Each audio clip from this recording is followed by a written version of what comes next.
nothing stops us from blending it. Let me read a few comments here. Mweni says, hello, CT and Mbuvi. Well, hello. The Kikombe says, Kenyans comparing themselves with Uganda is simplistic. The rain beats both roofs. It is foolish for one house to laugh at the other's leaks. Focus, gentlemen, and listen to CT. I agree, but it is the president of Uganda that is President Museveni. It's called Museveni. Yes. I wanted to say Kaguta, then my mouth said Museveni, then yeah. So, but the point here is, we will compare as long as the president of Uganda compares. But yes, we would like, personally, I'm for the idea of we become this Pan-African continent whereby it doesn't matter whether you're trading in Uganda or Kenya, you're making profits. It doesn't matter whether you live in Tanzania and trade in Kenya, or you live in Kenya and trade in Morocco. The point is, you are making money, we're good to go, right? So I'd like our economies to open up, irregardless. Yes, you said who's the person who gave that comment? The Kikombe actually is an alumni of KU. I was there. He was ahead of me. So you say this is a classical case of the kettle calling the pot black. Yes. But just get into your point, Mbuvi. And now maybe just to speak in terms of advocates. Now, the East Africa community, commonly referred to as the Jumuiya, the idea behind it was to have, the way you've said, open borders, free market, so that we can all benefit from each other. The same economy, yes. But now, if you look at it, there's something, if you look at Section 6, for example, of the Law Society of Kenya Act, something called cross-border practice. CT, you won't believe it. Kenyan advocates, in Kenya, a Ugandan advocate or Tanzanian advocate is allowed to practice in Kenya. But if you look the other way around, like for me, yes, I cannot practice in Uganda and I cannot practice in Tanzania. Why? And the classical example, Senior Counsel Mother Karua, yes, when he went to represent Besije. Yes. Yeah. It was a whole hulabaloo because they told her, look, you cannot practice here in Uganda. But because of the political nature and status of this case, and of course, Mother Karua being senior counsel, then they gave a quote-unquote exemption. But Abna Mango is not senior counsel, Mother Karua. Not maybe all of us who have that, maybe that title or title or advantage. So in terms of even our space, we are now 27,000 advocates. We are admitting about 2,000 advocates every year. Now, the legal space, I'm not saying it's getting small. It needs to be increased and get bigger. But if you have orders by, I have to mention it, coming from Nakuru, Justice Mukira, saying that advocates cannot do business with government. We totally disagree with that. I mean, so many lawyers depend on government jobs to do it. And this is a size that cannot fit all. You cannot argue and say government have advocates, so let them do the job. Now, let me give a classic example. Whenever we do elections, we have things called election petitions. So how many advocates does IEBC have that can do these petitions? And they are time bound. Within 6 months, these decisions have to be out across the country. Turkana, Mombasa, everywhere. Yeah, and that's why the government usually has to advertise and pre-qualify advocates to act for them in some of these matters. Okay. Now, some matters are also very complex. Yeah. Look at Adani. That's a cross-border kind of contract. Right. So you need somebody who has that expertise, for example, in international law, who can interpret some of these things. Now, as government, they have business, they have tenders. Their legal counsel, the in-house, are the ones who drafted, for example, those contracts. So you cannot appear in court, you cannot be judge, jury, and witness in your own case, and executioner. So I drafted a contract. That contract has brought legal issues. I cannot go in court and defend that contract. The best I can do is be a witness in that case, because I drafted, I commissioned. Yes. So I cannot again go in court and defend it. Because now there is bias. Of course, I already have a certain inclinage or bias. Bias, yes. On it. So when we get such kind of orders, we are worried. And Senior Counsel Ednah talks about things like jurisprudence. Yeah, we had another crazy decision the other day.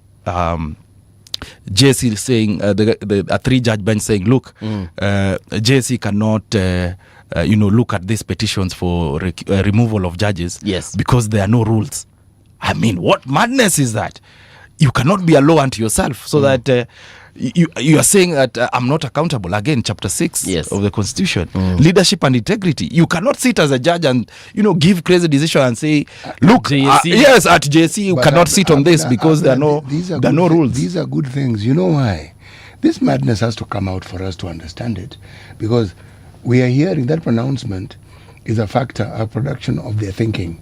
So there are people who think like that. When it's in the domain and people respond the way you're responding, we now know.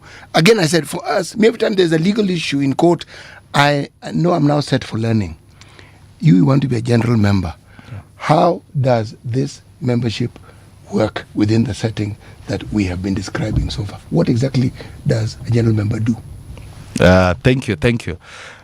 Now, we have different positions in the LSK council. So LSK runs those elected, and then we have what we call the secretariat. The secretariat is headed by the CEO. Currently, our CEO is Florence Buturi. So their basic work is just the day-to-day activities of just running the Law Society of Kenya in terms of serving members. And everybody in the secretariat is a lawyer. Everyone is an advocate, but we still have, of course, like accountants and all that. We need them. They're not advocates. They're not advocates. Yeah, communications, those who do our social media and all that. But to answer your question directly, now we elect a president, we elect a vice president, we elect 3 general members. One of them is one of over 25 years in practice. I might have beards, but I'm not yet there. Then now we have 2. Then now we have also up-country representatives. These are advocates who practice outside Nairobi. And we also have a coast representative, and we have 1, and we have 3 Nairobi representatives. So the general member position is important even for Kenyans as a country, because they are set to head or convene the public interest litigation committee. Now that goes back to Section 4 of our Act that gives LSK the mandate to represent Kenyans in matters of public interest.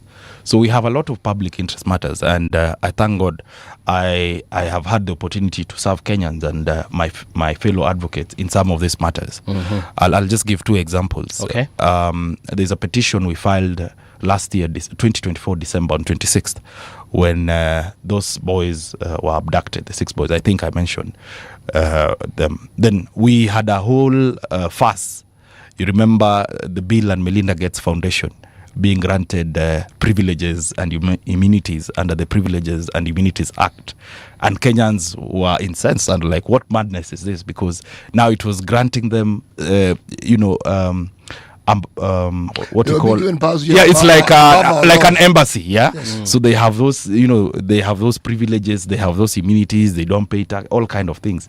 And remember, that's the time we had those conversations about the vaccine that were being given to cows from BMGF. Of course, they always have sparred so many controversies. GMO. If you remember when we had that case, which unfortunately we lost, the court agreed with them. But at least we were able as a society to challenge that. And out of the petition we filed in court, they left, and those immunities, that Gazette notice was revoked. Yeah. So those are maybe just 2 examples that I can give. So generally, it's important for my fellow advocates to understand that they need an advocate who's been there and who has at least the experience, so that we can continue doing that good job. And as I've said again, we are moving into a very sensitive period in time as a nation, where we will be looking at the general election. So there are so many things that I know Kenyans will be looking at the society to help, again, defend the rule of law and human rights. Help me understand, Abna, how you guys, what is it called, campaign? Okay. Because it's LSK is going to vote, right? Yes. How do you guys campaign? Do you do it via WhatsApp? Do you go to the courts and at every chamber and be like, Wakili, sawe? Yes. So how do you guys do it? So Mbuvi, or do you have he's gone back to where the conversation started with the Mali quote. So you want me to give out my strategies to my? No, not really. No. I just want to understand. Okay. Yeah, how it's done, because sorry. I've seen all these lawyers, and I see posts showing up once in a while on Facebook, and I'm like, because it's my friends, especially the lawyer friends who post their friends and on Ambia all the best, and I'm like, how do you guys campaign though? Yes, and good thing you mentioned you're an alumni of KU. Yes. So KU has something called KUSOL. Those are alumni of their law school. All right. And I happened to be with them on Friday. They had a nice evening high tea at cafe around Hurlingham. So they usually such kind of forums where now you go and pitch. Okay. Today we are having a presidential debate at 4 Points by Sheraton. It will be broadcasted live. Kenyans can tune in and listen on the Law Society of Kenya pages. Okay. So we usually have town hall meetings as well. What time is this debate? It's at oh my goodness. Yes. Okay. Let me confirm for you. Right. Yes. It's today at I have it here at 6 p.m. 6 p.m. At 6 p.m. I'll definitely be watching. Yes. So it will be streamed live. So yes, just streaming so that we have 3 presidential candidates. I've hosted one of them. Kanjama was here. Charles Kanjama. Yes. And we have the current Vice President Maura Kabata. All right. I wish all the candidates the best. I've actually we've hosted Maura. Yes. So we have the 3 of them. So at least Kenyans can tune in, get to listen what agenda they have. All right. Of course, they'll be talking to advocates in terms of member services. But of course, again, Section 4 and 6 of our Act, the rule of law. So we do not want a president, for example, and I've said it clear, who's a sympathizer of the state, because we need to be very neutral and level-headed as a society. I agree. Because Kenyans depend on us to defend the rule of law. Yeah. LSK, I believe, is one of the most vocal societies when it comes to matters to do with our constitution and human rights. Yes. Hiyo nayo, I'll give it up to you guys. Asante. Mnakuanga pale kwa kipaumbele. And I've told you again, it depends. We've had different reigns. If LSK has a strong president, then we stand and we are recognized by the public. And again, thanks to Faith again, I think she's done an amazing job. Especially for Gen Zs, especially for Gen Zs. So it's not about, and again I've said, it's not just a conversation for lawyers. It's a conversation for the nation, because 2027 is here with us. So we need somebody at least who will be there and stand out, and call it out, whatever it is, white, not calling blue, red. And when we just talk about our constitution and the fact that everyone needs to have fidelity to that particular constitution. If there's one thing I like about LSK, is the fact that they do not beat around the bush. Yes. They call black yes, and white.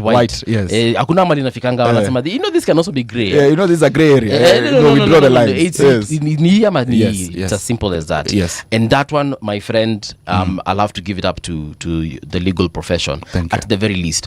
I've actually interacted with lawyers. I've hired several of them, fired others. You have the power to hire and fire. Especially when I feel like you're not representing me well. Hapo kidogo itabidi tumekosana. And professionalism is important that you've brought this, and members are asking. One, we have two big challenges. Masqueraders. The people who pretend to be advocates and they're not really qualified. Right. Yeah. If you remember, there was a classic case, the Brian Mwenda case, which is still in court. Yeah. But 2, also advocates, we have a duty, because we took an oath. This is like a sacred profession, because we took an oath, one, to defend the constitution, and defend the rule of law. So it saddens us as a society when we get these complaints from members of the public, where an advocate has taken fees, has taken instructions, but has slept on the job. But the Kenyans should not be discouraged. We have the ADT, that is the Advocates Disciplinary Tribunal, where you can raise your complaint. And at the state law, the AG's, Attorney General Office, we have the Advocates Complaints Committee. So if you're dissatisfied, and truly so, with the service by your lawyer, or sometimes a lawyer is compromised, and you can on always the other side, report them there. please kindly raise it with the the ADT, Advocates Disciplinary Tribunal at the society, or the Advocates Complaints Committee at state law. I have a I won't mention his name, but there's an advocate who made away with several of my hundreds of thousands of Kenya shillings. I forgave the guy because I realized, I'm the kind of person who siko baya. Mimi nikiona kitu nipatia stress na achana nayo. Mimi nakuachianga Mungu. CT, I don't know what business Mbuvi has with courts. I really want to interrogate and know what kind of person. I'll tell you off air. I'll tell you off air. Yeah. Mbuvi is a Kenyan who utilizes whatever legal provisions the law provides for citizens to use when they feel that their rights have been infringed upon. And that is just an example of him doing precisely that. And that is what they should do. Yes. You see, before this period, I want to ask a question. When you campaign within the LSK, do you campaign as a group? Because let me explain what I mean. People can decide the chairman is so-and-so, vice chairman so-and-so, and then they say, like with political parties, this is a group of chairman so-and-so, and the position that they're vying for are this. So when you elect this person, the likelihood of electing the people who are in this group stands to be high. Or is it that everybody for themselves in LSK and where for us all. kila mtu anajipanga tu, and good for you all. Yes. What you're talking about is in LSK they call it lineups. So there's a particular lineup. Like, so you're told this is the list. Like ODM. Yes, this Wiper. is the list. This is the list. do you have lineups, or is it everybody? So our elections are on 19th of February. We were cleared on I think 7th of January. So we are now officially in the campaign period. Our rules only allow for 1 month of campaigns. So we are now in the campaign period. So I'd say it's a bit early in the day. But just to answer your question, City, the society is, of course, where people belong to tribes, different tribes. So we have organizations registered. So, for example, we have for people from the Mount Kenya region, they have an association called Gemawado. People from the Lake region have Okil Kamaloka. People from Western have Western Jurist Forum. People from Kisii have Gusii Advocates Forum. Ya Wakamba inaitwaje? Ya Wakamba inaitwa I'm forgetting that name. It's called I've forgotten the name, but they have it. Okay. It has a company name. I've just forgotten it. Oh, it actually has a cow name. Yeah. Okay. I'm just forgetting the name. All right. So you have we had an interesting session with them in December. We had so many end of year parties. They were at Cis Hotel in Machakos. We were joined by Senior Counsel Kalonzo there, Governor Mtula was there. Okay. We had an amazing time with them. So you find that now those societies usually tend to front candidates that come from them, but I might not necessarily agree with that. It might give you some advantage, yes, but advocates really need to vote for people based on their agenda and what they are offering the meritocracy, society. yeah. Yes, based on merit in what they are offering the societies. Yeah. But we tend to have that, and sometimes it gives you some comfort. At least you have what they call home support or something. Okay. Yes. So of course, Kenyans being Kenyans. But I also like the fact that you said, like Kenyatta University has its own, alumni group. Then now we have alumni groups, KUSOL, for SONU, they have theirs. I was in Catholic has Queer. Actually, the President Faith was Queer alumni. Okay. So we have them. Yes. But I like the fact that regardless of whoever gets that position, yes, I don't think I've ever had anything against any of the presidents from LSK, unless I go back and just look. Yeah, I don't want to mention names again. I have to be sensitive and handle this with pink gloves. But there was a time we were at a real mess. There was a time, I don't want to mention names. You'll tell me off mic, eh? Yes, off mic. There was a time. So we really need a very sober president who won collegiality. There's a term called collegiality where he can work with the fellow council members. We don't want a situation where a president is saying X somewhere, then Y council members are saying totally different things. Okay. Or we have, and you've seen when we are having pure chaos at the AGM, there was a time we were the laughing stock of the nation. Sometimes that chaos is what, like CT said, brings clarity. Eh? But anyway, that's just me. I don't think so. You utaniambia off microphone. I disagree, yeah. Now, I'll allow you, because we've come to the end of the show. I'll allow you some 10 seconds seconds to tell voters, from LSK who might be listening to you, yes, your campaign, something, just Debe. Thank you, Mbuvi and City, for having me. I've had an amazing time and a great start to the week. So my name is Abner Collins Mango, advocate of the High Court of Kenya.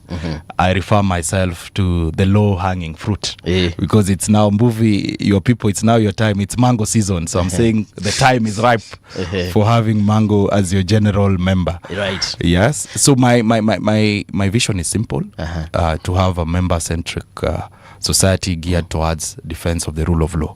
Again, the two arms. Right. One, member services, but two, rule of law. Because if the country is in chaos, if we're having mandamano, no one is working, also lawyers are not earning. All right. So we need a defender of the rule of law, and also we need member services to work. Now, there's a conversation, we need to have also as a society, and this perhaps is for advocates. The advocates remuneration order. We last reviewed it in the year 2014. I mean, times have changed. So we are having cases where once you're done with the job, you are told to bill to scale. Bill to scale is as per the advocates remuneration order. So if you look at the scale at that time, 2014, all of you would agree with me, 2026, in 2014 there were only 8,000 advocates. 2026 we are at 27,000. So we've also increased in number. So we need to have an ARO that makes sense with this day and age and the current economic times. All right. So I'd ask them to come out on 19th of February and remember the low hanging fruit. Vote for Abner Mango. Thank you. Abner, don't go too far. I want to refill your cup because in the next hour we're getting deep into political conversations. Mheshimiwa wakili Abner ako hapa. Mimi ni mheshimiwa, usijali. Mheshimiwa wakili Abner Mango haendi mbali. So if you have any questions for him, but we're going to get deep into politics in the next hour. Wacha nimwekee kahawa. Kwa sasa sikiza news with Winnie Maganga.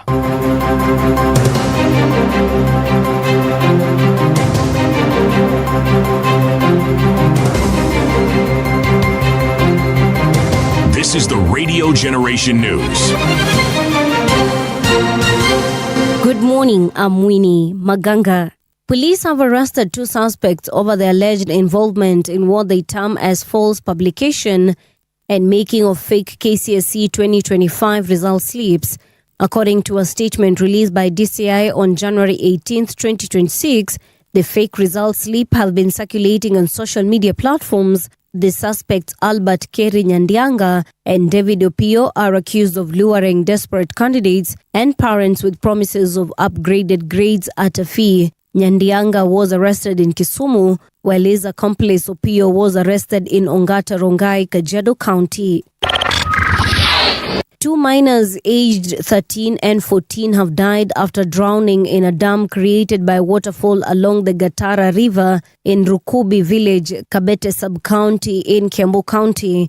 The tragedy occurred as the boys were on their way home from catechism lessons at Kingero Catholic Church. Preliminary information indicates that they stopped at the waterfall and chose to swim in the dam, leaving behind a third boy to guard their clothes. Kuna mto inakuanga kubwa sana. Sasa watu wanavutiwa na hiyo umaridadi. Sasa wanakuja. Watu wengine wakikuja, kuna watu wengine hawajui kuswim. Wanajikuta wameingia pahali ya. Sasa unaona tunapata kitu inaitwa kifo.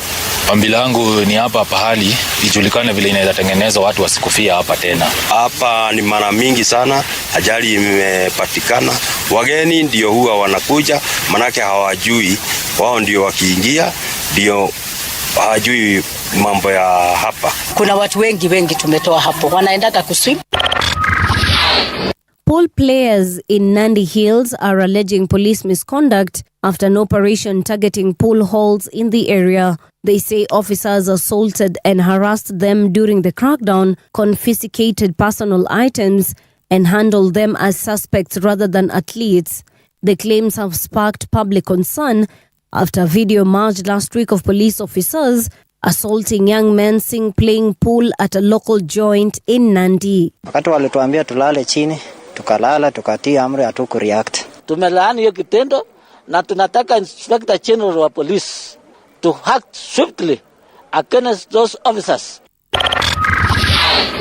President William Ruto will today officially launch the disbursements of startups capital to over 10,500 youths from Nairobi, Kiambu and Kajiado counties under the government's Nyota program. The initiative focuses on supporting vulnerable young people with little or no formula education. This as the government seeks to tackle youth unemployment by promoting entrepreneurship. Here's MSME's PS Susan Mangeni. For one to be eligible, you needed to be between 18 to 29 years and up to 35 years for persons with disability. And you must not have progressed beyond Form 4 level of education. You don't need to have gone even to school. We know we have so many young people who are not privileged even to step into a classroom. So this project was targeting them. At least 21 people have been killed after a crash involving high-speed trains in southern Spain, as authorities warn the death toll could rise overnight. More than 30 are being treated for serious injuries in hospital. Spain's Transport Minister Oscar Puente said the incident happened near the town of Adamuz, close to the city of Cordoba, when a high-speed train traveling from Malaga to Madrid derailed and crossed over onto another truck. And that's the truth on Radio Generation. Good morning, I'm Winnie Maganga.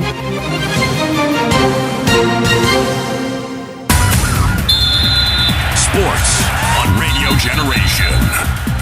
Good morning, I'm Samuel Otieno. Senegal are the 2025 Africa Cup of Nations champions after edging hosts Morocco 1-0 in extra time. The final was tense and dramatic, with the match tied late on. Play was briefly halted after Senegal players protested a controversial stoppage time penalty awarded to Morocco. Senegal coach Pape Thiaw even tried to lead his players off the pitch. When play resumed, Morocco's Brahim Diaz stepped up to take the penalty, but his Panenka effort was saved. Senegal later scored the winning goal in extra time to seal the title. The victory gives Senegal their second AFCON trophy following their first win in 2021. Marcus Rashford came off the bench to score for Barcelona, but the La Liga leaders lost an incident-packed game at Real Sociedad. The England forward equalized with a 70th minute header in San Sebastian to cancel out Mikel Oyarzabal's side-foot volley, but Barcelona were on level terms for less than a minute before Gonzalo Guedes scored what proved to be the winner. Barca were awarded a penalty only for it to be overturned and had 3 goals disallowed while Dani Olmo hit the post twice. And that's your sports update on Radio Generation. Good morning, I'm Samuel Otieno. Sports on Radio Generation. This is Radio Generation. Radio Generation Classifieds. Every birth is a moment filled with hope, love, and trust. At the Nairobi South Hospital, we honor this journey by providing world-class maternity care in a safe, modern, and compassionate environment. From antenatal care to delivery and postnatal support, our advanced facilities and dedicated team of doctors, midwives, and nurses ensure every mother and baby receives personalized, dignified care. The Nairobi South Hospital, where every life begins with care. Radio Generation Classifieds. The views and opinions expressed on this program are those of the guests and do not necessarily reflect the views of Radio Generation. Radio Generation assumes no responsibility or liability for the interviewee's views. This is Radio Generation. In the beginning, there was morning radio. But now there is Radio Generation's The People's Breakfast, curious and bold, getting facts from the shadows. That's what it is. Now, as the city wakes and secrets stir, a bright new voice shines. The People's Breakfast, your morning, your voice, your journey. Good morning. Good morning, my neighbor. Welcome to the home of hard truths and bold insights, Radio Generation.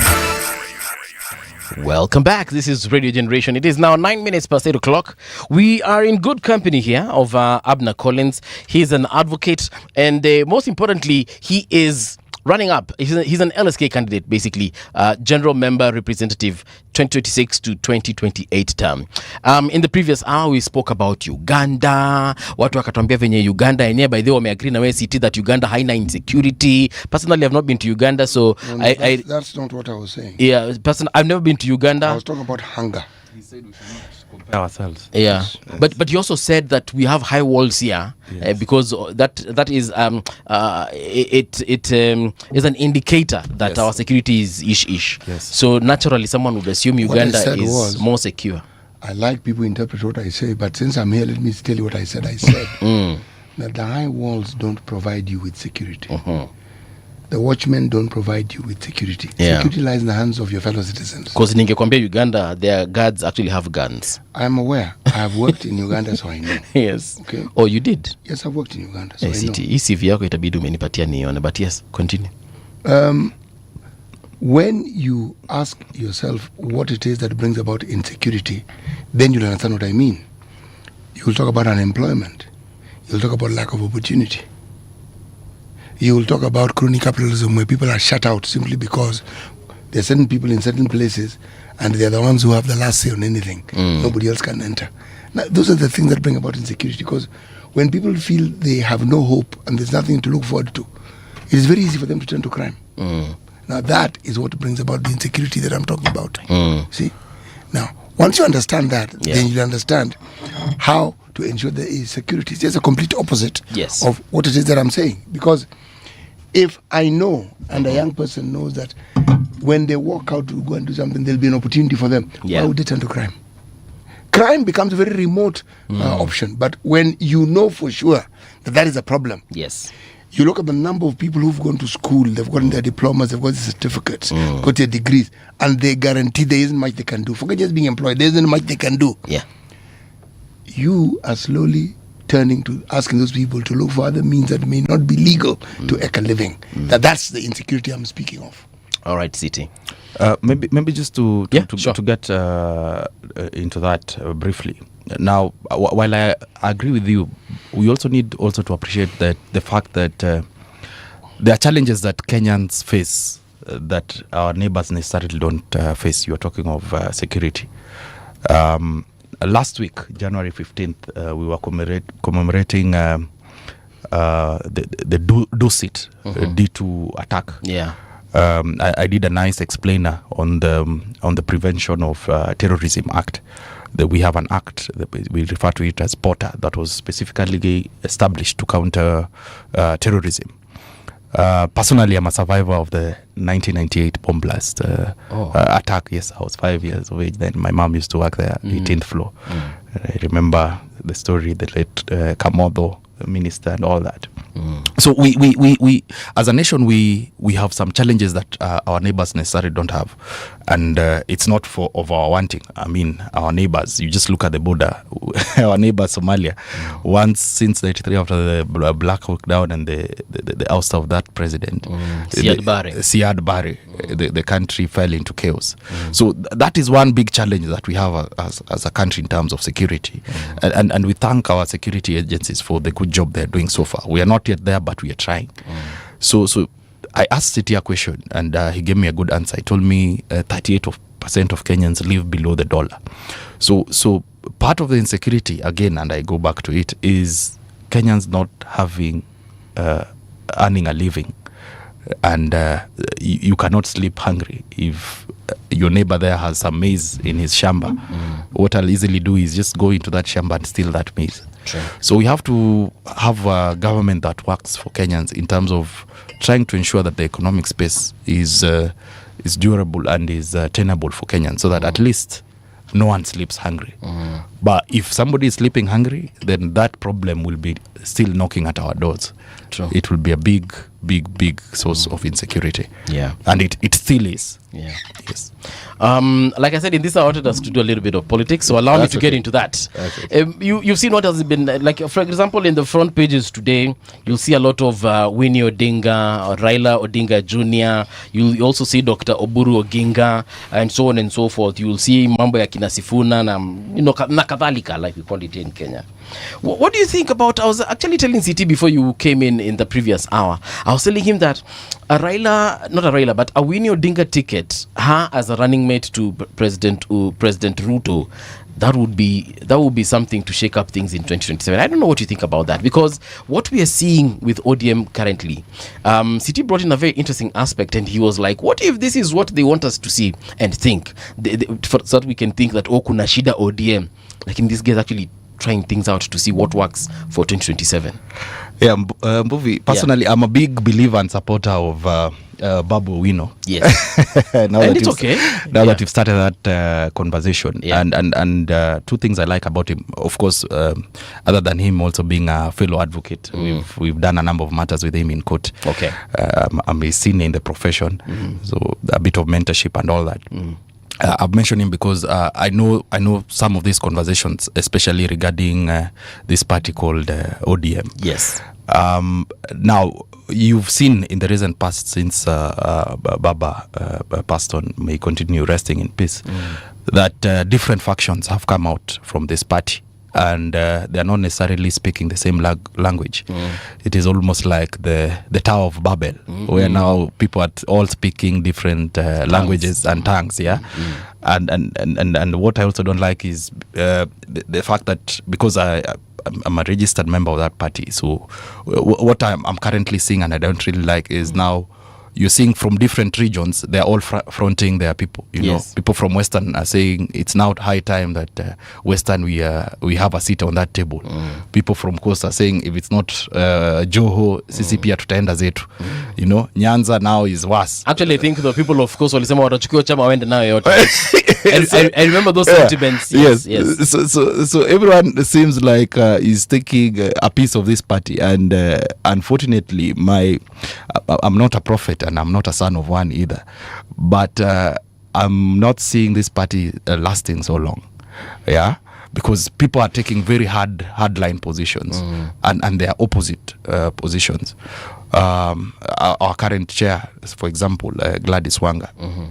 You know, they seem to be pro-government in terms of, saying that we are now entering, and they had that NDC where they said that part of the things they've agreed on is now having negotiations with the UDA for purposes of forming the next government. Yes. Now, our Secretary General on the other side is talking a totally different language. And I don't know what Baba was telling people at different times, because everyone says, Baba confided in me. Now you're even hearing, I dreamt, and Baba has told me. It's like they're dreaming every day. Yes, I remember Winnie Odinga bringing that up. Yeah, they're dreaming dreams and seeing visions, just like in the Bible. Yeah, the old man. The Bible says only the old man.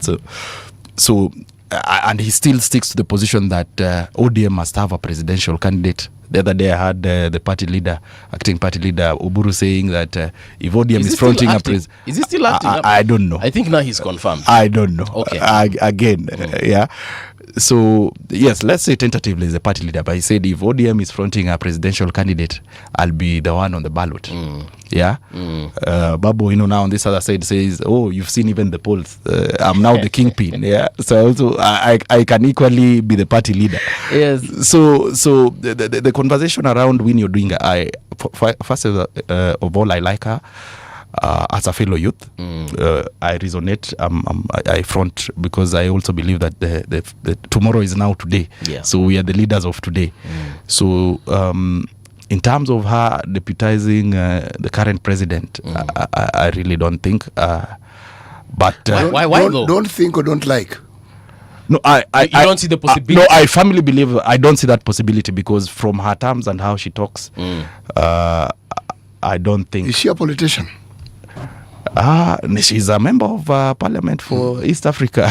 So she basically, yes, she is a politician. And again, the fruit does never fall. Is she a Kenyan politician? She's a Kenyan politician. The fruit does not fall far from the tree. I think what CT is asking is, she could be a politician by title, but is she a politician in her DNA? Yes. I believe she is.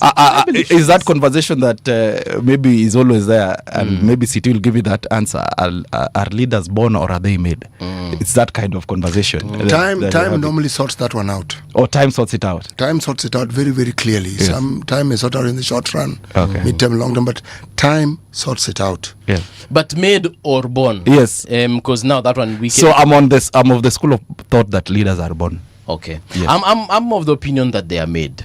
Yeah. Very well. But anyway, regardless, the point is you're now a politician, right? So is she, does she have the prowess, the workings and the makings that you can say that, you know what, if she were to actually vie in, say, Kibra, for example, she would actually capture that seat. If she were to vie in Langata, would she capture that seat? That seat? She would. I believe in her as a politician, and I'm a strong believer of what we call mentorship. Yeah. And I think Winnie was a very close confidant to the late dad. Yeah. He was with the father, and if you remember, actually, the last elections, I think she was the leader of Baba's campaigns.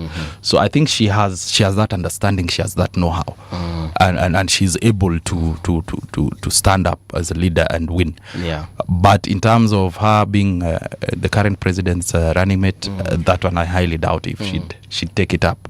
But anyway, everyone wants power. Do you think she has the political capital in terms of the support, number one, from the people? If today she were to declare her candidacy, if the president rather were to declare her candidacy as a running mate, do you think she would rally that support? Yeah, I believe in that, and I've told you again, I'm a strong believer of the youth, and I think she has good attraction of the youth. Yeah.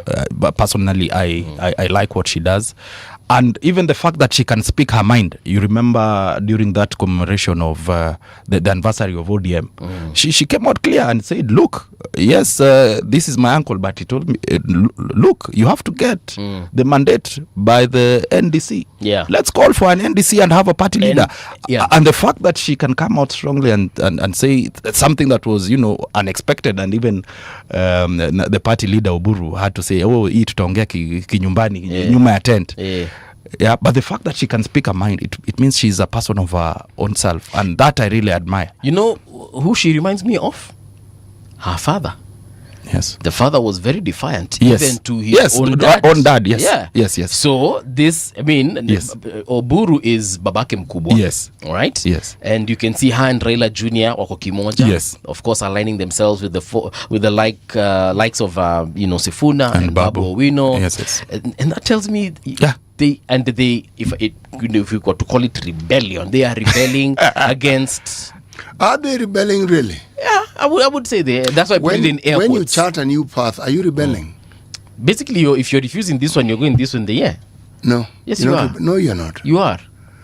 A rebellion. Because you're rejecting. You're against. What are they against? They're against what they would believe the party leadership is doing. So they are rebelling against the party leadership. Is it the party leadership? Remember, the party leadership, if you look at it in its entirety, have people who are for and for against the association with. So when you say party leadership, which party leadership are you talking about? I think City is almost taking my position. I don't know if I'm getting you wrong. You said you are responsible for what you say and not what we understand. Yes. So basically you're saying that there is no proper leadership at ODM. No, that's what I'm saying. There is a leadership. There's a clear leadership. Okay. Now, the diversity of thought, why must we always interpret a diversity of thought as a falling out? Why? Because that is the narrative that the media pushes all the time. Today, they are pushing it. Yesterday, they were pushing it. It's the same narrative. But City, you're part of the media. Are you pushing it yourself? I am not pushing it. I disagree with that interpretation completely. Because it speaks of people who don't even seem to understand our politics. But look here, City, we are not strangers in Jerusalem. We are seeing these things. I don't think it's a media narrative. This thing is out clearly. Right. And the people were arguing and saying that, look, this our very party, the people who've sold this party already. Junaid Mohammed has come under a lot of fire how recently. Do you know that Junaid has sold the party? And how did he sell it and for how much? No, we are hearing these things, City. We are not deaf. We are hearing these things. These are politicians who are speaking. If politicians have an issue with each other, they tend to malign each other. Does the maligning represent the truth? No, but let me ask. We were here in 2020. Was it 3 when we last had election? 2022. Yeah. And these things come out clear. Agents were not paid. ODM did not have agents in some of these regions.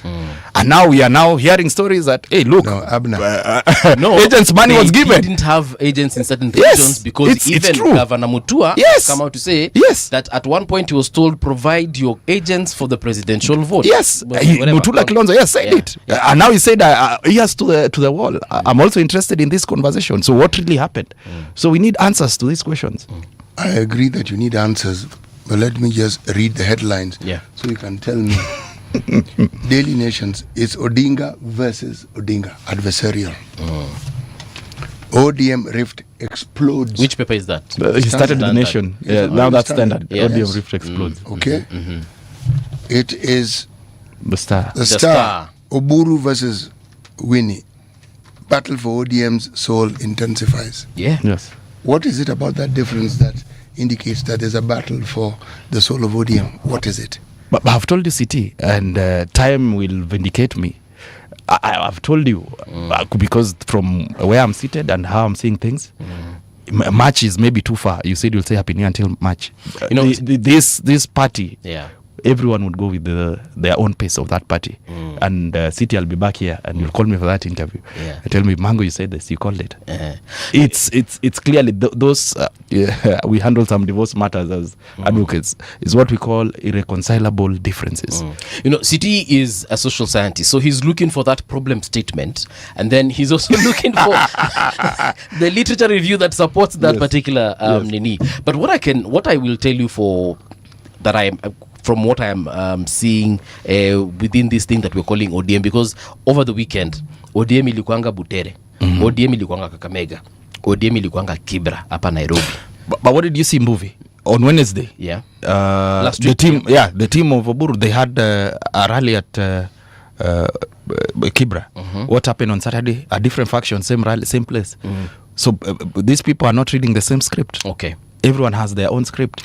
That's your interpretation. No, it's not. But I'm a member of ODM. I'm now speaking as I'm a life member, but very soon. So as a life member, this is what people in ODM like yourself believe happened, that there are two factions, and these rallies which were being held of different factions who don't seem to agree. Yes. And according to what you've said, the differences are irreconcilable. I agree, yes. That is what you say? Yes. Okay. Yes, and time will vindicate I am me. not a member of ODM or of any political party. But I also know that politicians, and that's why I ask a question of politicians, politicians don't always tell you what they know or what they believe.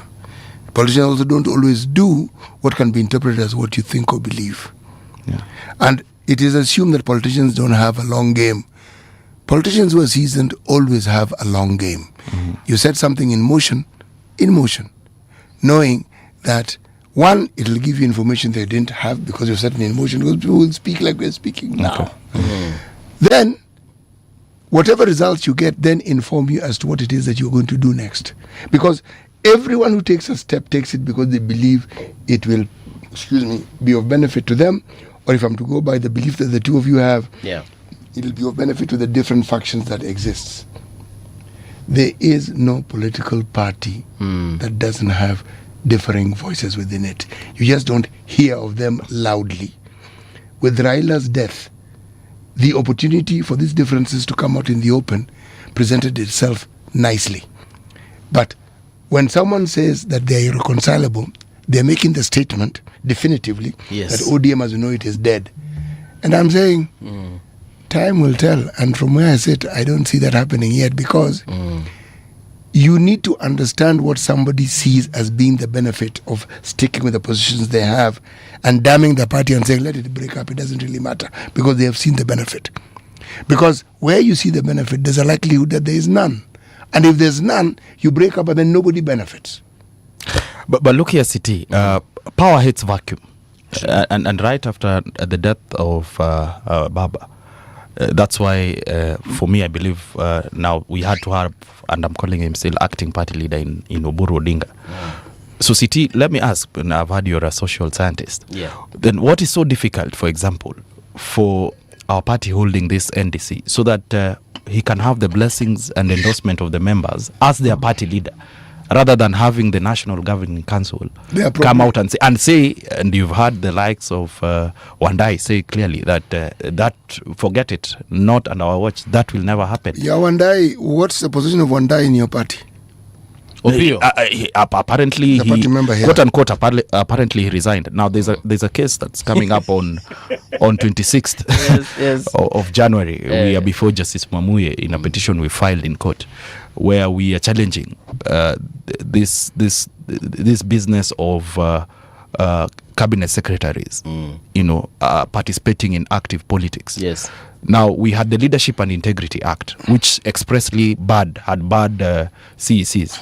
But now, we recently enacted at the county level. CSs and CECs, but also CECs from politics. Now, we had an interesting act that was enacted recently, the Conflict of Interest Act. Now, if you look at Section 26 of that act, craftily exempts, and it says clearly, exempts all members of executive, apart from CSs and CECs, from participating in active politics. And what we are arguing before court, it exempts them, meaning they're allowed. Yeah, craftily, yes. So it says everyone, all public officers. Then it says except CSs and CECs are barred from acting in politics. And we are telling the court, look, that thing is unconstitutional, because the draft of this constitution, if you look at Section 10 on the leadership and integrity, how it was crafted, and if you look at, for example, how the former president Uhuru, when he got power in 2013, how the cabinet was constituted at that time, CSs were actually technocrats, and that's what brought us the likes of Kina Matiang'i. Now the late Professor Magoha, people who were brought now in cabinet because they had certain expertise. And how did that work? Now, it didn't work very well. Yeah. It didn't work very well, because at some point now, you remember, some of them now had lost their job, especially if the president at times loses political goodwill. Now they tend to form to constitute their cabinet with people who are rich and experienced in politics. Perhaps they have that know-how. So let us see how that case goes. So just to answer your question, so they were called experts who are now donated to this government. But if you look at it at that point in time, and back to the Gen Z protests, I don't know, but I think if those protests, we were not heading in the right direction at that point in time. And now we had that handshake, and of course now the Baba, the former prime minister then, had to, he said he had to give the government some contribute experts to the government. That was political speak. But also, and yesterday, if you watched that situation unfolding in Kakamega and Butere, we saw CS Oparanya. Yes. In an ODM kofia. Yes. And was making statements. Yes. Touching on matters to do with ODM. And if what you're saying is true, I mean, they shouldn't be there. But now you're saying that this now... Yes, the Conflict of Interest Act. So now it allows them... Yes, so currently the current position as per that act is that they are allowed. But we have gone to court, we are challenging. Okay. Because it does not reflect the spirit and the letter of the Constitution. Because the drafters of the Constitution then, when they were drafting it, and... had that space and put it on paper and said, look, public officers should not be politicians. Okay. Wakil, there's something that we must look at before you leave. Just this one thing. Do you think that President Uhuru's, and I call it visible return into politics, is of no consequence what's happening in ODM? Or President William Ruto's interest within ODM? Do you think that these two forces have no visible impact on all the things that we're seeing happening in ODM? Because in the absence of Raila Odinga, do you think that people who are competing for the same thing in the future, in 2027, would not like the support of ODM? No, that's the problem we are having. That's the problem as a party we are having. Because we have two gentlemen who have conflicting interests with this beautiful lady called ODM. So that President Ruto, if you hear him speak and say that ODM lazima mjipange, and he believes that he'd love the support of ODM coming to the 2027 election. Now, all this fuss we are also having an ulabalu around, for example, the likes of Junet, he's blaming and he's saying, look, the former president here is buying out this party. Yeah. And he says that the likes of Sifuna, they are being paid to do exactly what they are doing by the former president. And that's why I've told you, we are not strangers in Jerusalem. So when we hear these things, we need to exactly know what is happening. So that is the problem we are having as a party. And unfortunately, I do not see us surviving this affront. We must let you go because you have a court matter. Thank you. Yes, Wakili has got to attend to that situation in hiyo ndio kazi yake anyway. Hiyo ndio 9 to 5 yako. Yes. Aki, thank you so much for coming through. We've had a nice conversation.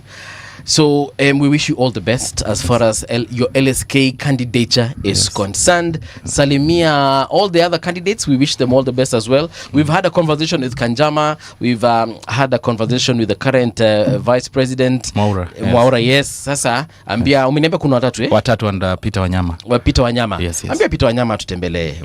Mtumie map yetu. Ajue mali tuko. Akuje auze sera. Tunataka kujua nini anataka kufanya. Do I share this poster for today's show across all my social media and lawyer groups. Right. I believe they were all listening. Yes. And yes, I'll please extend the invite. I'll send to him as well as sure. so that Kenyans can have to hear these candidates. Yeah. I don't know Mwaura if it was specifically to do with the LSK elections, as well as Charles Kanjama, so that we also get to listen. And again, maybe just to remind listeners, right, we are having that presidential debate today at 6. Today at 6. I'll share with you the link, so maybe you can share if Kenyans would want to. For sure. Actually, I'd encourage them to listen in, so that they get to hear them. Yes. All right.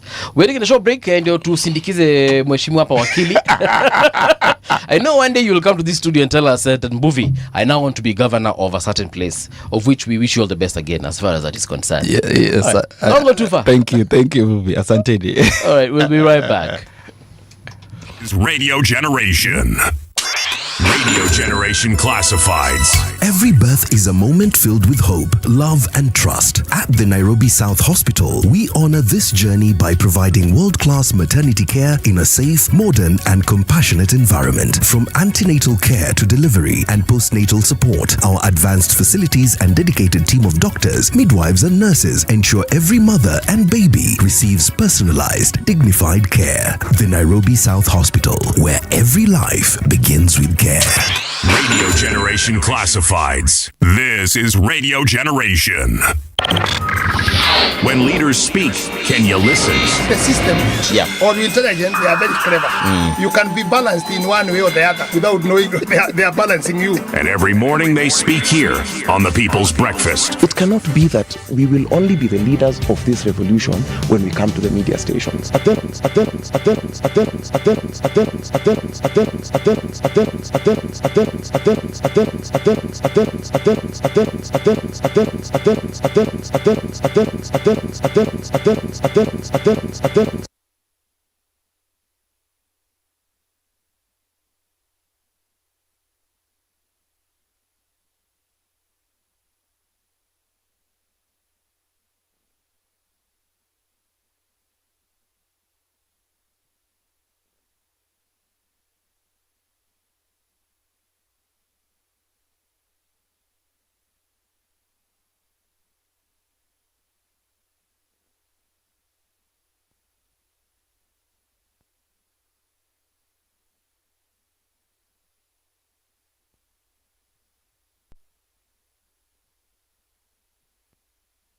sana.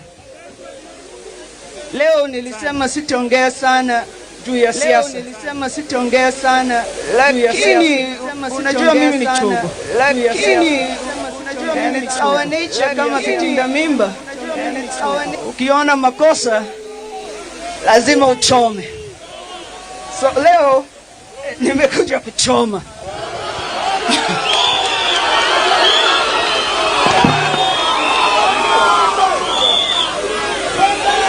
Unakumbuka vile baba alikuwa anaimba mbele yetu?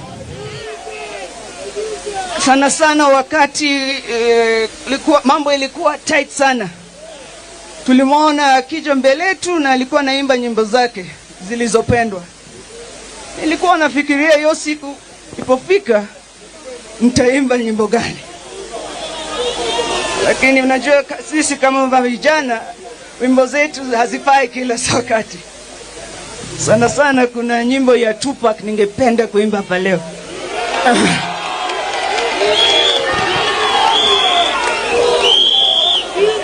Yo utaitafuta, it's called Hit 'em Up, enda utafute. Lakini wakati nimeketi hapa kuna nyimbo moja imekuwa ikichezwa kichwani.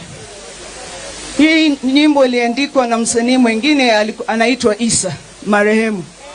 Unamjua Isa? Kijana wetu wa South Sea hapa. Na hiyo nyimbo ilikuwa naitwa Hamnitishi. Na alianza hiyo nyimbo na methali. Akasema hivi: vitisho vya peni mbili vitanifanya mimi nini? Hamnitishi, hamnibabaishi. Well, that is Winnie Odinga. She's an Iala MP, but also a member of ODM. Have you heard what she has said there? She has quoted some artists, and that tells you by the which generation she comes from. Do you know Isa? Yes. Kuna wimbo alimba Hamnitishi, hamnibabaishi. Even in the late, you mean? Yes, the late Isa, yes. I knew him personally. It's not that I heard of him. I knew him. Yes. How did you know him personally? Like you guys were buddies? No. I knew your neighbors? I knew some musicians who knew him. Yes. So that's how I got to meet him. Okay. Yeah. Yeah, so that song of his, it was one of his last songs that he sang before he passed on. And they actually say that that song might have been him more or less seeing the future, seeing that he might die at one point. Hamuni tishi, hamuni babaishi. Awesome track. I absolutely love it. But yes, we were just having a conversation here with Wakili Ednah Mango, who is also an LSK not president, but candidate for general member. And he was saying that he doesn't see a likely ticket of Winnie Odinga and the president. I mean, sometimes these things are far-fetched. You never know, man. You never know. You could be shocked in 2027, because I also do not see, for example, people are saying that we would probably see President Ruto and Governor Wanga being on the same ticket. To be honest, mimi sioni, lakini sitashtuka nikiona niseme wow, I didn't see that coming. So we'll just have to wait and see. Yeah. In this particular hour, of course, still focusing on matters to do with politics. What I would like to understand is which direction is the United Opposition taking?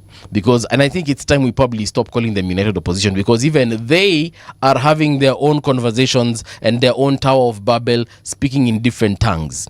We are seeing former DP Rigathi Gachagua on one end saying this. We're also seeing people in Wiper, Jubilee, saying something totally different. We're also seeing folks in, and I know Safina party is not necessarily, they haven't said that they're in the United Opposition, but they're also saying different things. So it makes me wonder, it makes me ask myself, kusema ukweli, ama watu wote city, they're reading from the same script in terms of let us test these people called Kenyans. The thing about political thinking in this country revolves around understanding the players. You see, the notion that people get elected, depending on the region you come from, based on the political party that you're aligned to, is a reality. Yes. But it's also a reality that there are individuals within those same spaces who may not belong to the dominant political party, but who will be elected by the specific people who feel they want to support him. Case in point, the former governor of Machakos. Case in point, Governor Makueni. Well, former governor of Machakos, you mean Alfred Mutua? Actually, he's the only former governor. Yes. Yes. But same with Makueni. Yeah. They were not members of the Wiper Party, but they got elected. And yet, everybody around them was in Wiper. The majority of MPs were Wiper. The majority of MCAs were Wiper. So, it's a dichotomy that, if you study, it tells you the complexity of the thinking of the voter in the country. They are able to divorce what they think will be on their own interest in terms of who specifically represents them. And they're also able to think of the umbrella body under which they would like to belong. Okay? They can differentiate that. Now, if you look at the sophistication of the voter's mind, and when I say sophistication, the people tell me they're not sophisticated. They actually are. That's sophistication. Yeah. When you have a leading light like Raila Odinga, who has dominated politics with his narrative for as long as he has, his passing cannot just be an event similar to any other event in the day. It will have consequences. The ripple effects will be there, and they want to be small. the jostling, just so that people have an even keel. Yeah. The differences that may have existed in the party, but which we couldn't see coming out when he was alive, will now come out. But there are those who interpret the differences as marking the end of ODM. I don't share that particular view. Actually, there's a comment I want to read here.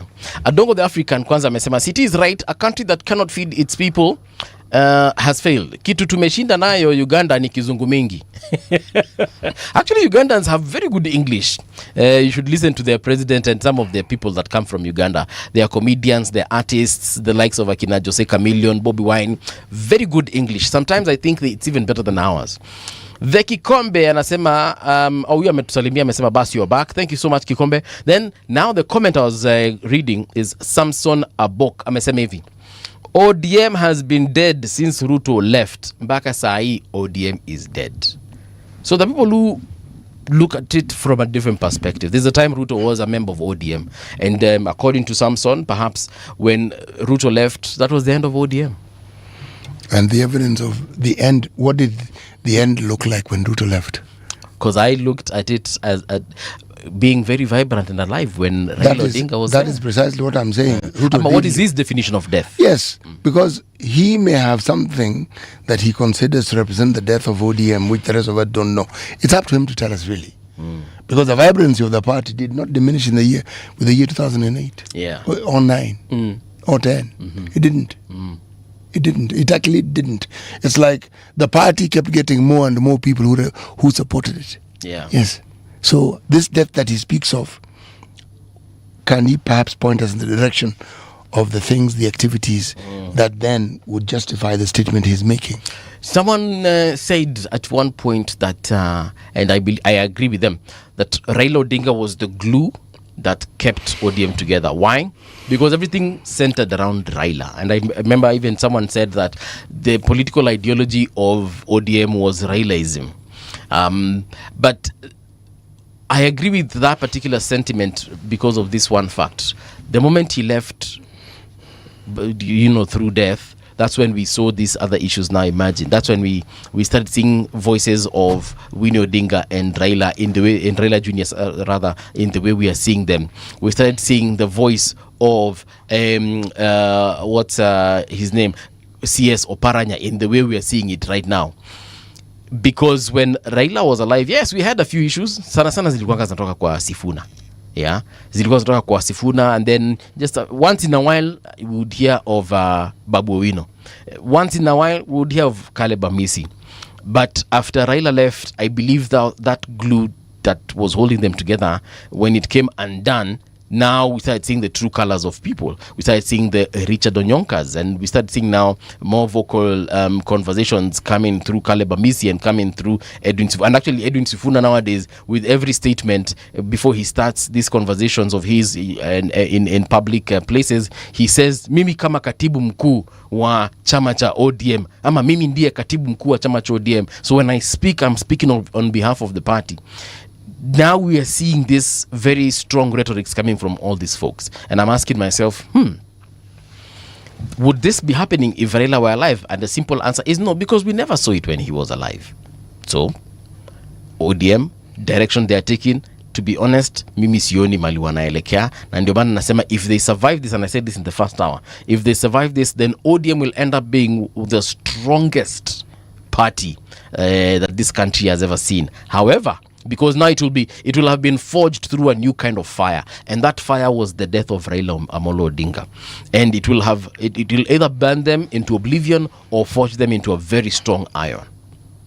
That is exactly the truth of any political party, and of any political party that has standing and has had influence, because the strength of a political party in any country is measured by the influence that it has. Yeah. Okay.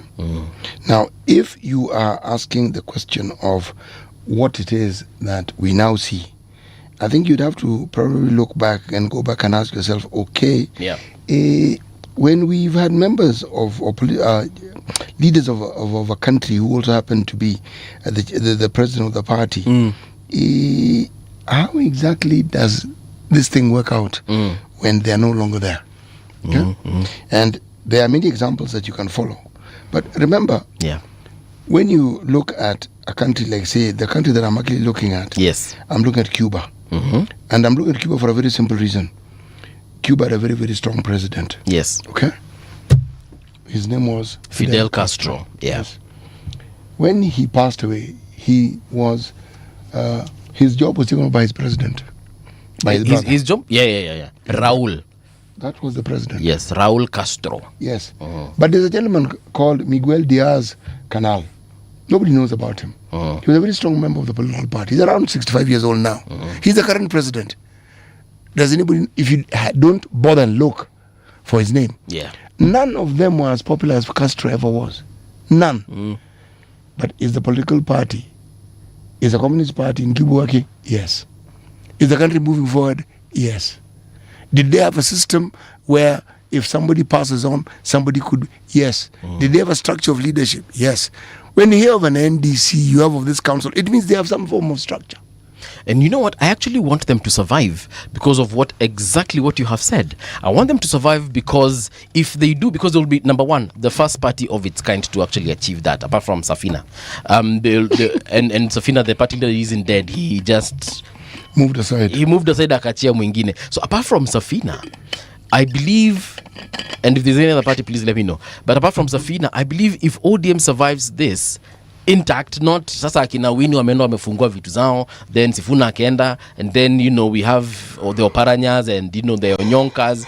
If they actually survive, ODM will now become a proper national party, because it was a national party by name, yes, on paper, yes, but now if it actually survives this, it will be a legitimate national party. If I look at UDA now is Ruto, and Ruto is UDA. If we look at Wiper is Kalonzo, and Kalonzo is Wiper.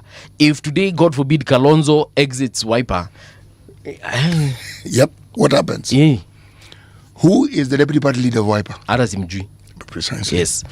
Another party that I would say has survived in a similar manner, but it is almost insignificant, is DP, been led by Honorable Justin Muturi. What about Ford Kenya? Then there's Ford Kenya. Yes. Now, in that region, then there's Ford Kenya. There are many parties. Yes. But the point is, a national appeal is something. Jubilee Party has a national appeal. Some may not think so, but it does. President Ruto's party has a national appeal. ODM has a national appeal. Wiper has a national appeal. Ford Kenya has a national appeal. Why? They've been alive and well for a while. And every time you have people who are elected as members of parliament in that party, and they come from different parts of the country, it tells you that must be some appeal. It may be the individual is the one who has the appeal, but he or she represents the party. Like I said, he or she is the party is he or she. Yes. So what our guest was right about with regards to the things that we see, we are talking about the evolution of the politics that we have in the country. Because what you see being mirrored in one particular political party is often a mirror of what is happening in the political party, within the country as well. Just the changes, the transition. Now remember I told you that if you take an interest in politics, then you will take an interest in political parties. And you will take an interest in how they structure themselves. And how strong the structure of the party is. ODM's structure is being tested now.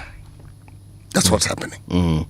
And we will see the outcome of that particular testing. Okay? Yeah. But remember, it isn't as though ODM is going through these processes on their own. No, the other people who are helping the processes along. The immediate former president and the current president. ODM, there are those who would like to cannibalize him, I'm certain.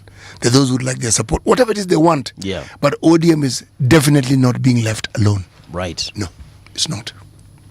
It's not. Yeah. There are people who would like a piece of it in one way or the other. Yes. I remember Costarians said, I really can't remember who exactly said these words, and I'll paraphrase, but it was one of the Coast leaders, governor, sijui kama ni governor wa Kilifi ama ni governor mgani, but alisema this time round wakicheza, alikuwa nasema waki akimaanisha ni ODM wakicheza, watu wa pwani wataenda na chama chote.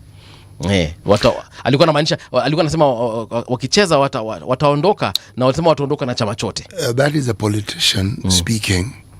And you'd have to ask, what powers does he have within the regions he comes from? Let's start at the level of the ward, the constituency, then maybe we can move to the county. What power does he have? Because that's his statement. You see, I think it was Governor Mungala. It is fine. Mungala can say the things he likes. He's a politician, and he may mean well for his people. Right. But if the name Hassan Joho keeps coming up, okay? Yep. Now, he has been minister for mining. And everything associated with it. Blue economy. Yep. Blue economy. There is more blue economy within the counties of Mombasa, from Kwale right up to Lamu. Blue economy. When it comes to the minerals of the earth, Taita Taveta, coastal county, has the bulk of it.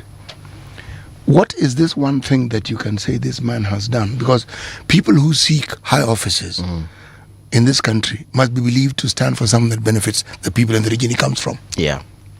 What is this thing? Because rightfully, for a man to have been given that position, I don't think there was a more fitting person to be given in terms of where he comes from and in terms of the natural resources that are represented in the region he comes from. Yeah. They gave it to somebody who, one could say, represents that particular region. Okay? Okay.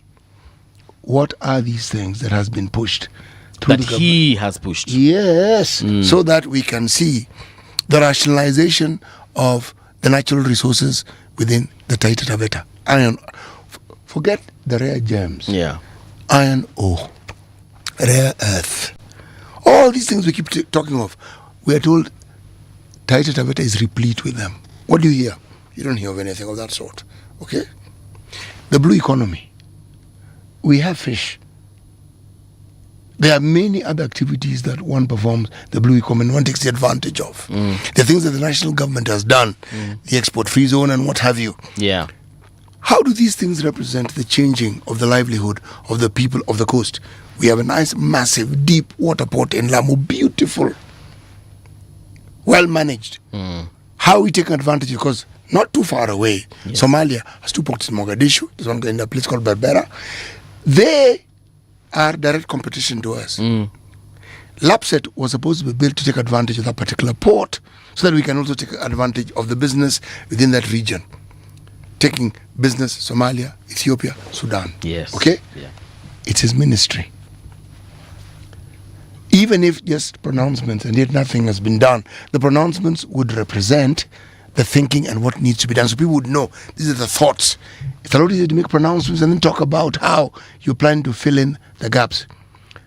Maybe you have. I have never heard this gentleman, never heard anything that he says that would help or uplift. Yeah. And yet, if this man presented himself as a political leader wanting to be president, he'd get support. Yeah. Why? Because we have this thing about supporting our own, and our own also being someone who can fight for a big national position. But the thing that to me is the straw that breaks this particular camel's back is the total absence of a narrative from these people who aspire to high offices about how the livelihood of the people will be changed for the better. I don't see it. Anyone who probably attempts to do so is normally clobbered at the head. Yes. So you don't really move far. But they themselves don't come up with an alternative. So you have to ask, what sort of leaders then are these and what do they represent? I would assume that when you have a docket, that docket must, one, benefit the nation. But in this instance, it benefits the nation by first benefiting the people from the region who comes from there. The oil in Turkana is spoken of in terms of what the national government gets, what the county government gets. Tiomen in Kwale set the example and we saw it. There were royalties that went directly to the county of Kwale. Direct. Many people got educated because of this. There are many things that happened in Kwale and Mbuvi that had never happened. And people had never seen them happening. They did happen. What can the people of Taita Taveta say about the natural resources in their backyard? How have they benefited? How? What is it that the people of Taita Taveta can count and say, these are the benefits we've derived from this? Yeah. That is what the people of Taita Taveta come up and say, this is what we've seen, this is what we haven't seen. So, the point about the politics and why I keep saying we, the media, I don't say they, it's we. The focus we seem to have is in propagating the same politics without interrogating and asking how, in the event that this politics then comes to an end, how will the people have benefited from all this? Because if people aren't benefited from it, that politics is useless. Yeah. It's absolutely useless. We don't need the politician to entertain us. We can entertain ourselves. And we know how to find entertainment. And that's why I like when someone like Winnie says, let's go back to the people, and they ask them what exactly it is that they want. It resonates with me because I'm thinking, if they are coming back to the people that actually are registered in those parties to make decisions that will affect them directly, then perhaps we are heading in the right direction. Samson Aboka amesema, City and Mbuvi, how can I get a show to discuss about Kenya transport robbing Kenyans, but to put it simple, we say corruption? Currently 3 billion per day. Well, Samson, you talk to a show like this one. What exactly do you mean to get a show? Well, don't go too far. We'll be right back. We're getting into the news with Winnie Maganga, and then I'll let you know what is happening in the next hour.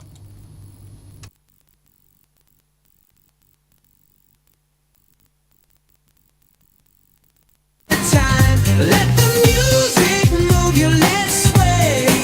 Radio G's got your jam all day.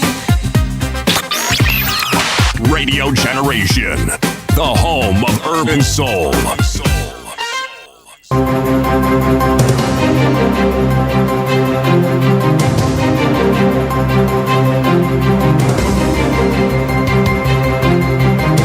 This is the Radio Generation News. Good morning, I'm Winnie Maganga. The Ministry of Health has launched a nationwide crackdown on fake clinics and unqualified medical practitioners to curb malpractice in the country. Health Cabinet Secretary Aden Duale said a special police unit will work alongside officials from the Kenya Medical Practitioners and Dentists Council to enforce medical standards. The move follows a police raid on an illegal dental clinic that was linked to a botched dental extraction. But now as a ministry, we introduced something called the scope of practice.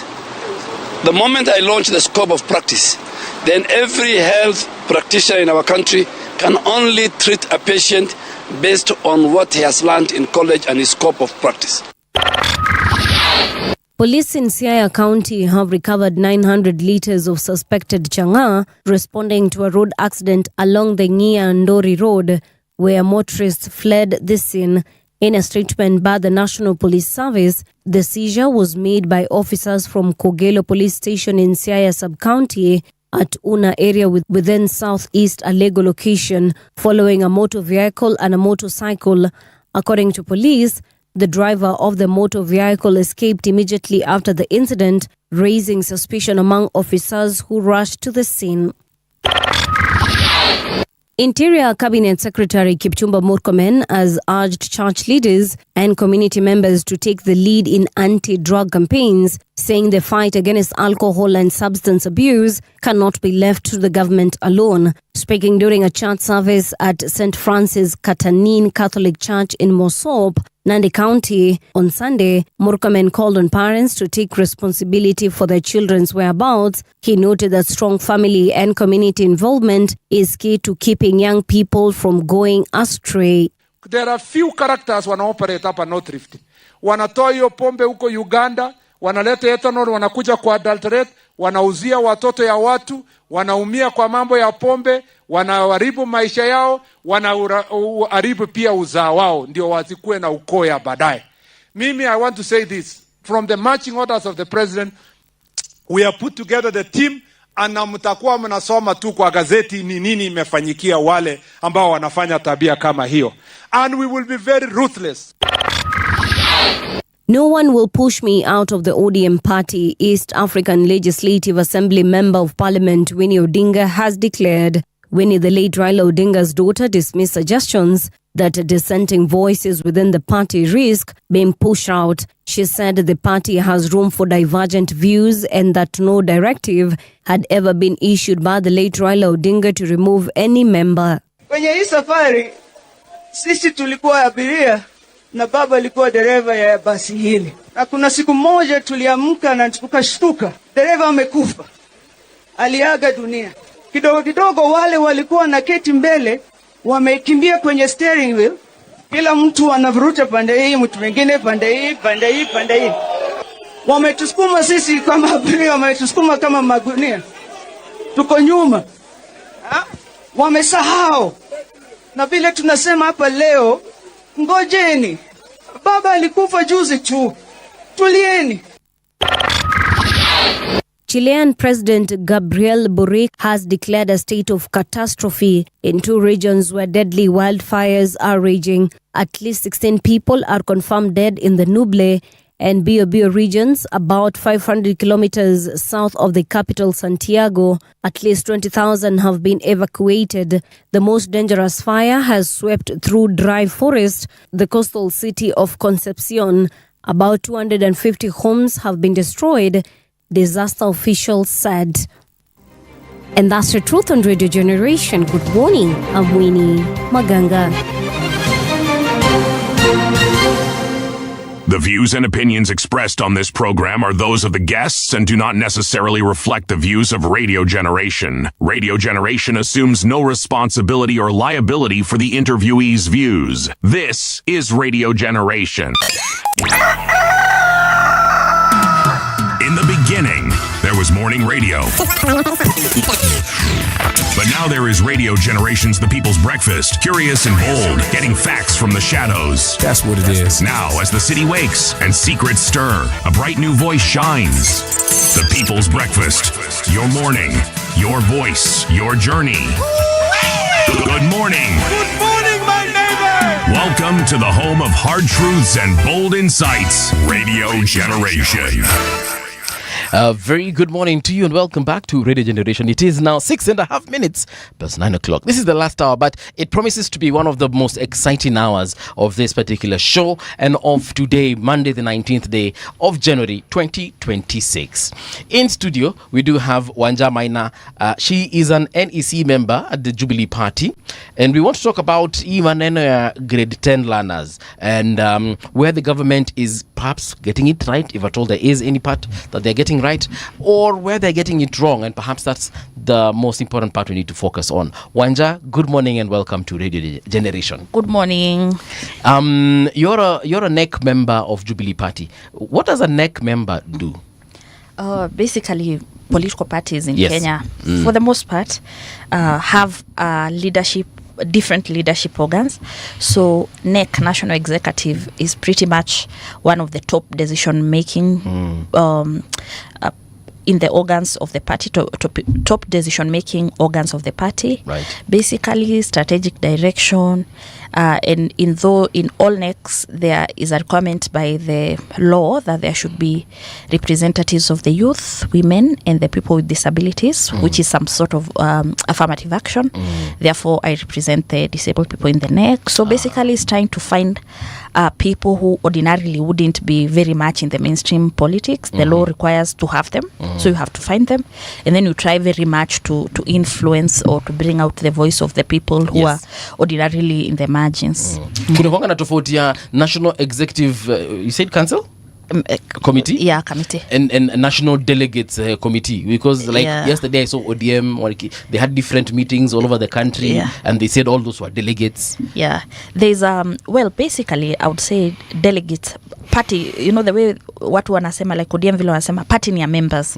So delegates are members of the party who are registered as the delegates. Sasa ndio watu delegates ndio huwa wanachagua NEC members. So depending on how you do your own things, tutasema sisi kwa wamama, sisi ka delegates tunataka Mary.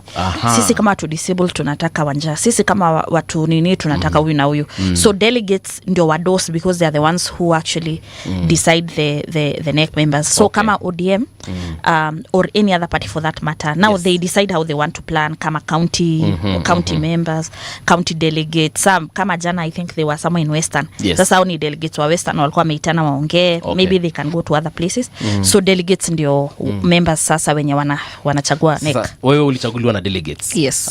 Okay, now I get it. Delegate ni grassroots. Okay? They are the strength of the party. Right. usipochaguliwa, you cannot move to the next level of decision making in any political party. Yes. Yeah. And then at that level pia wanachagua the next level. Inaendaga namna hiyo. Yes. So now I've been educated. Yeah. Yes. So kama sasa for example in Nairobi delegates ndio watasema huyu ndio chair wetu wa Nairobi. Yes.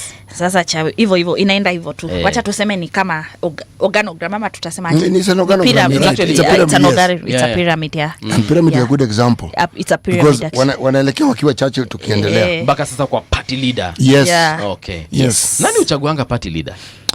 Party leader huwa ina depend na venye chama iko. Okay. But most of the time unaweza pata watu wakisema si kwa chama yetu party leader ni presidential candidate wetu. Watu wengine waseme NEC yetu delegates wetu wamechagua party leader. By the way, even the party leader is a NEC member. So hata yeye ni mwenye amechaguliwa na delegates. But kwa sababu Kenya we have many political parties around 80. Yes. Utapata maybe zenye ziko na interest sana ni hizi top 5. Yes. Lakini unaweza pata kuna chama zingine zenye hawana hiyo strength ya watu wengi such that ni hao wataitana pamoja waseme sisi tumeamua Mbuvi, sisi tumeamua city kulingana na venye iko strength yao and all that. Yeah. Okay. Before we get into education, I just wanted to mention and comment on some, not really comment, but just because I told you this off air, so I'll say it again because it is something that has been repeated several times rather by our listeners and our viewers. This whole issue of united opposition, and people are also saying that they do not really think the opposition is as united as you claim to be, because we see every now and then things being said by the different parties within this opposition. It doesn't look like, number one, you are united, and then number two, it doesn't seem and this is now me as Mungala Mbuvi, it doesn't look like you guys are serious about capturing power come 2027. And when I say you guys, I mean specifically the opposition. And now that you are a member of Jubilee, let me direct that to Jubilee. I honestly do not feel like there's anything serious coming out of these parties, and in this case party, to indicate to us that the party is actually serious about being in leadership come 2027. Wow, united opposition and our party and all that shabang. That's what the Gen Z say, all that shabang. Yes. I would say that when you talk about the unity of the opposition, there is always that assumption that we should be a monolith, we should agree all the time, we should enjoy. But one of the things that we forget is that that's a very high expectation. The thing about politics and political participation is that there, at any given time, there'll always be contestations. So what is happening to the united opposition, honestly, it's nothing peculiar or unique or outside of the norm. Politics is about power. Politics is about positioning. So what is happening to us now is what would ordinarily happen when people are trying to build coalitions, when people are trying to see who is here, who is there, more or less teething problems, or is it baby steps? That's these teething problems have been there for a while now. Of course, our detractors, and especially the government, which is very intimidated by us, has also been fanning the fire and being a bit dramatic and trying to amplify our challenges. Right. But that said also, we have also seen elements of bad faith within the united opposition, and this is my view. During our NDC as Jubilee Party, right, all members, for some reason, which is a bit strange, all other members of the united opposition were in another NDC by PLP, and I have a lot of respect for PLP. Right. But you could tell all of them decided that the only thing that they'll do on that day is to have their own NDC, as if they want to sort of divert that attention. So we have also seen elements of ill will according to some in some members of the united opposition. Right. That is not to say that it's all breaking loose and there's a breakup or a divorce. A decree nisi ama ndio decree wote ya divorce, decree absolute. I think what we are having is just people attempting to talk.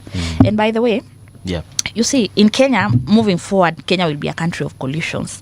I mean, it doesn't harm for one individual to say, I want to be president, I want to be president, I want to be president. We are all ambitious, no doubt. However, we could do more. You know, it's also important for us to be inward looking. For example, recently there were utterances by two key opposition leaders. One said that within this quarter we shall have a presidential candidate. named. Yes. Then another one who is also prominent said we shall have a presidential candidate towards the election, which is 2027. Yes. Those are two different chapters of the book, yet the united opposition, as it were, has not decided. So you can also tell that there is a need for a lot of restraint. But in the case of our political party, which is Jubilee Party, and I call it the party of the people, you can just tell, I mean, if you look really of where we are as a country, and especially on this issue of education, it's also good to give credit where it's due. What is happening now is that the government is going backwards. You don't have to repeat mistakes or to create new problems. You could as well enhance on what's there. So we are also coming from a point of building from legacy and getting a few things right, especially education. So yes, we have a presidential candidate. The story that we don't look serious or we don't look very hungry for leadership and to govern. You see, Kenya, people are used to a lot of sloganeering, dancing in the tracks, drama, cartoon. People behave like cartoons and sloganeering and dancing and insulting people. So our form of politics, and we have seen that sloganeering does not help much. These stories of getting people from the bottom to the top is not working very well. So I think Kenyans really, that assumption that we don't look very serious, probably we don't look like we are very good at sloganeering, but Kenyans are appreciating our way of doing things. We are just saying this is, and if you've noticed that tone and the tempo of our SG Kioni and our presidential candidate Matiang'i, instead of sloganeering and behaving like caricatures, what they are doing is actually offering alternatives. Like Matiang'i has said, has told the government, this is how you can get it right. At least we can play politics with different things, but we can't play politics with the education of our children. So I think the difference between them and us is that we are trying very much to be sober, because we have seen talking too much does not help much. Dramaturgy is a very good form of, it's a theory of communication, and all these dramas, as you're putting it, the sloganeering, for me, I'm looking at it as part of the process that will perhaps help us get to the end, the direction that we are taking. But I would also like us to be very honest, because I believe politicians have got this thing whereby they don't like being honest, and to some extent they also don't like being honest with themselves. For example, you've told us that Kenyans are liking what you're doing, and that's okay. But have you also seen a section of Kenyans saying that perhaps the united opposition or the opposition in general is confused? Have you seen that part? Well, of course I've seen that part. Kenyans are desirous of change. I think one of the key constants is that when all factors are held equal, Kenyans want a change of government. Okay. In 2027 or earlier. But because we are a democracy, unlike some other countries in West Africa, we know that we have to do it in 2027. Sindio? Because we have to do it in 2027. If we had the mechanisms of doing it earlier, maybe we could, but that is not a discussion for now. Constitution inasema ni next year. 2027. Yes. Sasa, because Kenyans are desirous of change and they sure want change, they want to see a group of people who are wanafanya kazi pamoja. It's called, have you ever seen a cute baby and then you feel overexcited, you feel like pinching them? What Kenyans are having is called cuteness overload. They can see that we are all good, we are nice, but they are wondering, you people. Are you saying Matiang'i is jubi? In a positive way, So Kenyans, I love the Kenyans, and they also love us. Yes. They just want us to be proper, and at the end of the day also, government, the simplest definition of a democracy really is the rule of the people, by the people, through the people. So even listening to the Kenyans when they say that we should stop being cantankerous is also a good thing. They deserve to be heard, really. And therefore, if there is a place where we are not moving nicely and they are saying that, then obviously they deserve to be heard. But I might also add, in December, two poll companies, one called TIFA, another one called Infotrack. There were two polls that were released towards the end of December 2025. Scientifically, after Ruto, who probably has the advantage of incumbency in terms of being seen by people a lot, Matiang'i constantly appeared to be the best, most preferred. Okay. we are talking about the TIFAs and what. I know CT is a scientist and a researcher. He might start introducing new variables to the research. No. On this occasion, Wanja, I'm actually enjoying listening to you, and I'm wondering why it is that you haven't positioned yourself for some lofty position in the electoral process, because you are very clear with your thoughts. Thank you. You state things clearly. You're easy to understand, and that's why I'm quiet. Okay. Yes, because I'm actually listening to you. Thank you, City. So please continue. So I would say that Matiang'i constantly appeared, in the TIFA, in the info track, yeah. And you see Kenyans. One of the things about Kenyans, you'll be very surprised. There was a research. Speaking of Kenyans and the research that was done in America. Yeah. Children were asked about relatives. There is always that relative who allows children to sleep late, take sodas at night, play in a dangerous way. And then there was some relatives who tells them you have to sleep at 8, you have to take milk, there is no taking sugar. There was some form of system and there was some form of order. Yes. So children, you'd expect that children love the relatives who say take soda, walk around. They don't know what is expected of them. For some reason, children like the orderly one. Even when the things that the other disorderly one allow them to do, like ice cream, and children and what they like. Yeah. So I say this, Kenyans are having a very hard time living. It's take the issue of health, for example. You are living in Kenya, you are enjoying, you have private health insurance, and then you hear people in Kenya that don't have food. That thing does not tie. I mean, you're already sick, you're already on antibiotics, and you have not eaten. Or life support. And life support. The other day I was in Kenyatta myself, not as a patient. I had gone somewhere around those corridors. Okay. Now, when I was in those corridors, I heard that there is no water for the dialysis. So I was asking them, so what is water for dialysis? They told me scientifically, it's not like water at tap. It's another water there for cleaning the kidneys. So you ask yourself, people with who needs the cleaning, kwanza they have a problem with suswing. That dialysis is the cleaning. That is the process. Yes. But now you realize their body is so unique, because I'm told part of the dialysis is to remove what would have come out as urine. Yes. That's why you see people maybe wamefura hivi kwa uso. There was no water, and that is a matter of life and death, because I'm told they are cleaned maybe once or twice a week. Right. Then you ask yourself, why am I paying my taxes?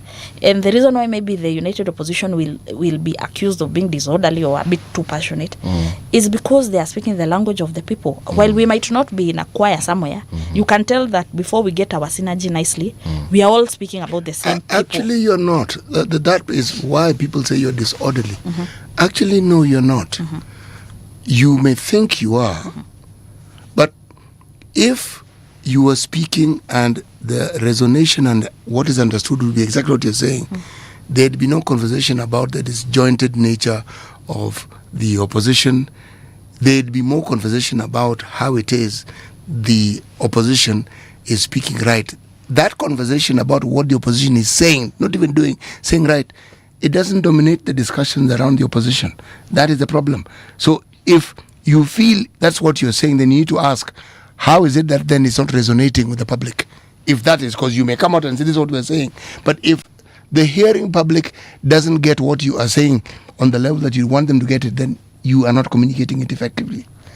Well, honestly, and in my politics and what I think is the politics of now should also be listening to people. I mean, we live with these people, we live in these estates.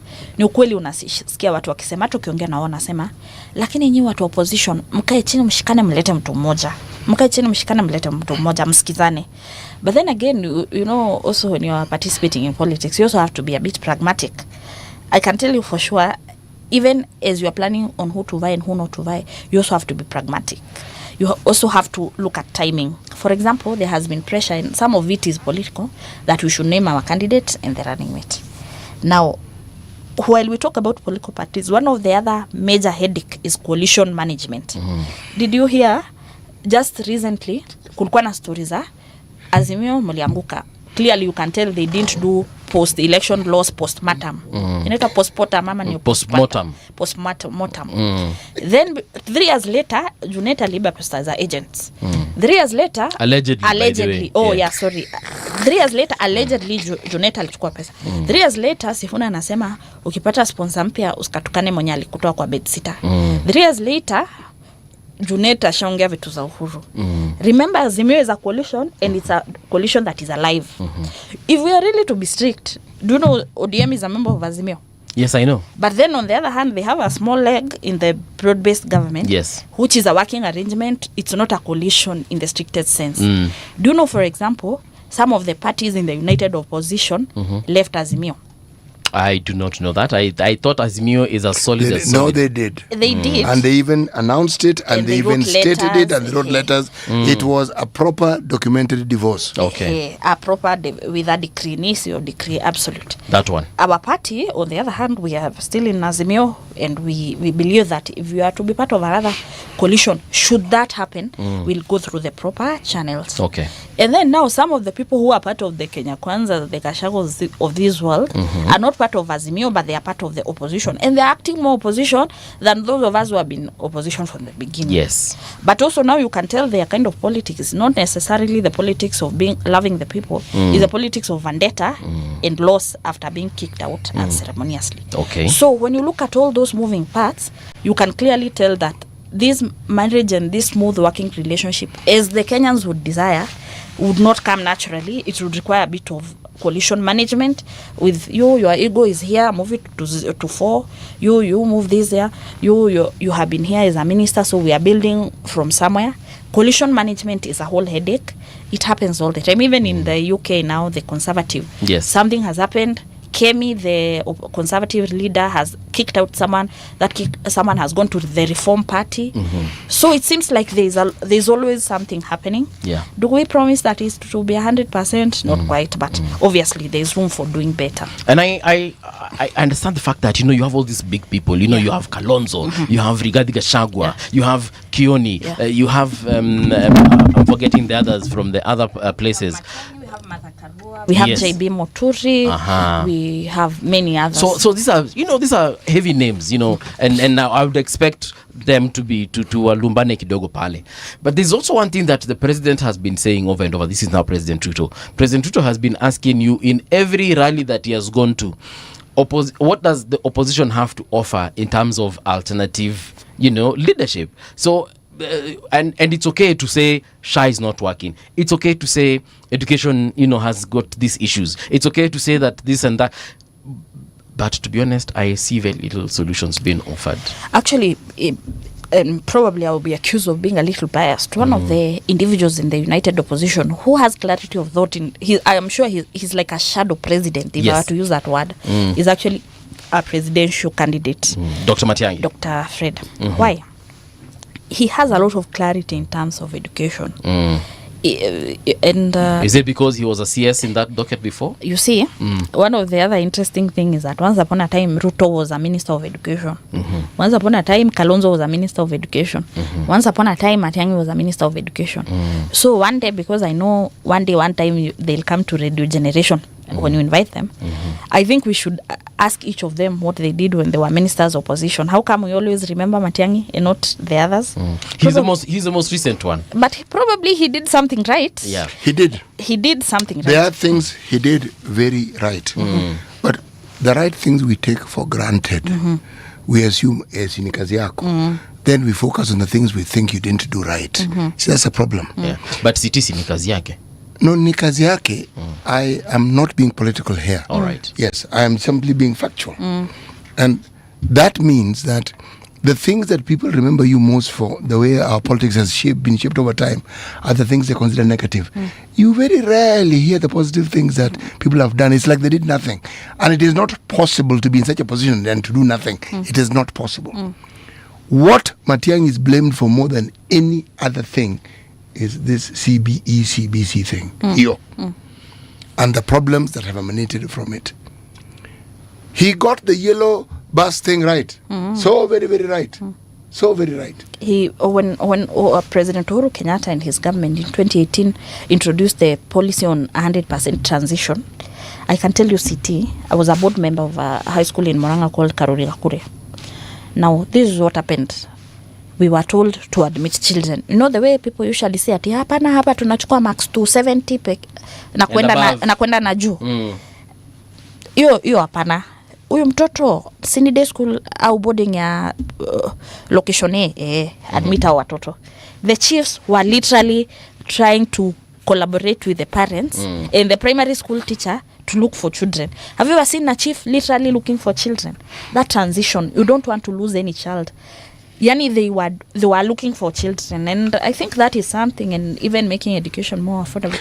We are talking about rigging of exams. There was tying of those funny loopholes, and that is something to be celebrated. Oh, that he did beautifully well. But what then spoiled that particular party was the ghost schools, the ghost teachers, and everything that went along with it. Because remember, in 2016, we even were given, it was a newspaper report of the school that are supposed to be phantoms, and were given a figure of 2,000. My contestation is this. If I know the numbers, then surely I must know the school, because otherwise how do I arrive at the number? Yes, that for me. The problem may have been something Matiang'i encountered and found within the Ministry of Education. Now, we are not going to blame the people who came before him when he is there. It is him we will focus on. It is absolutely unfair, but that is exactly what we tend to do. And in so doing, we forget the benefits. One profound thing, the cheating in exams, that thing actually came to an end. You stop hearing of it. This nonsense of schools getting more A's than B's and then D's and so forth, that came to an end. But we prefer not to focus on that. As I said, the way our politics is, and now we latch on to negative things. Matiang'i would do very well, very, very well, if that was all he did. I'd like to take a call. Can we do this? By all means, take a call. All right, let me see. Radio Generation, hello? Hello. Hello, how are you doing? Fine, thank you. How are you? Sisi tuko salama sana. Who am I speaking to and where are you calling in from? Yeah, this is Juma. I'm calling from Utawala. Okay, Juma. A very interesting topic you are discussing there on matters education. All right. Kudos. I just wanted to elaborate on something else. I think what our leaders and some of the people in the institution don't understand about education. Yeah. Is the purpose of education itself. Okay. Yeah. Why do we educate people? Be people, because education is continuous. Okay. The sole purpose of that is to eliminate ignorance. True. But when someone treats education as a cardinal, the sole purpose of education changes from eliminating ignorance to enriching oneself. Okay. And once you start doing that, getting enriched because of it, okay. And when the purpose changes, that's when you start saying things. All right. I think I understand the gist of I understand the gist of his conversation, and he has brought up that whole issue of corruption. It's more or less what he's talking about, because he's saying that when you treat it as your own personal cash cow and teaching yourself and so on, when you treat the issue of education as that, then that is where the issue comes from. Was he accusing someone, or was he just making a statement? I think he's making I wouldn't call it a blanket statement, but in a way it is, because he's talking about the individuals that have held that position, the docket of Ministry of Education, so CSAs and former ministers as well. Well. Now, on these issues of corruption, corruption, we know that is a problem in the country. We have seen a lot of reports, even from the EACC, on the same issues of corruption. For me, how I look at education, I look at it as a secret expedition.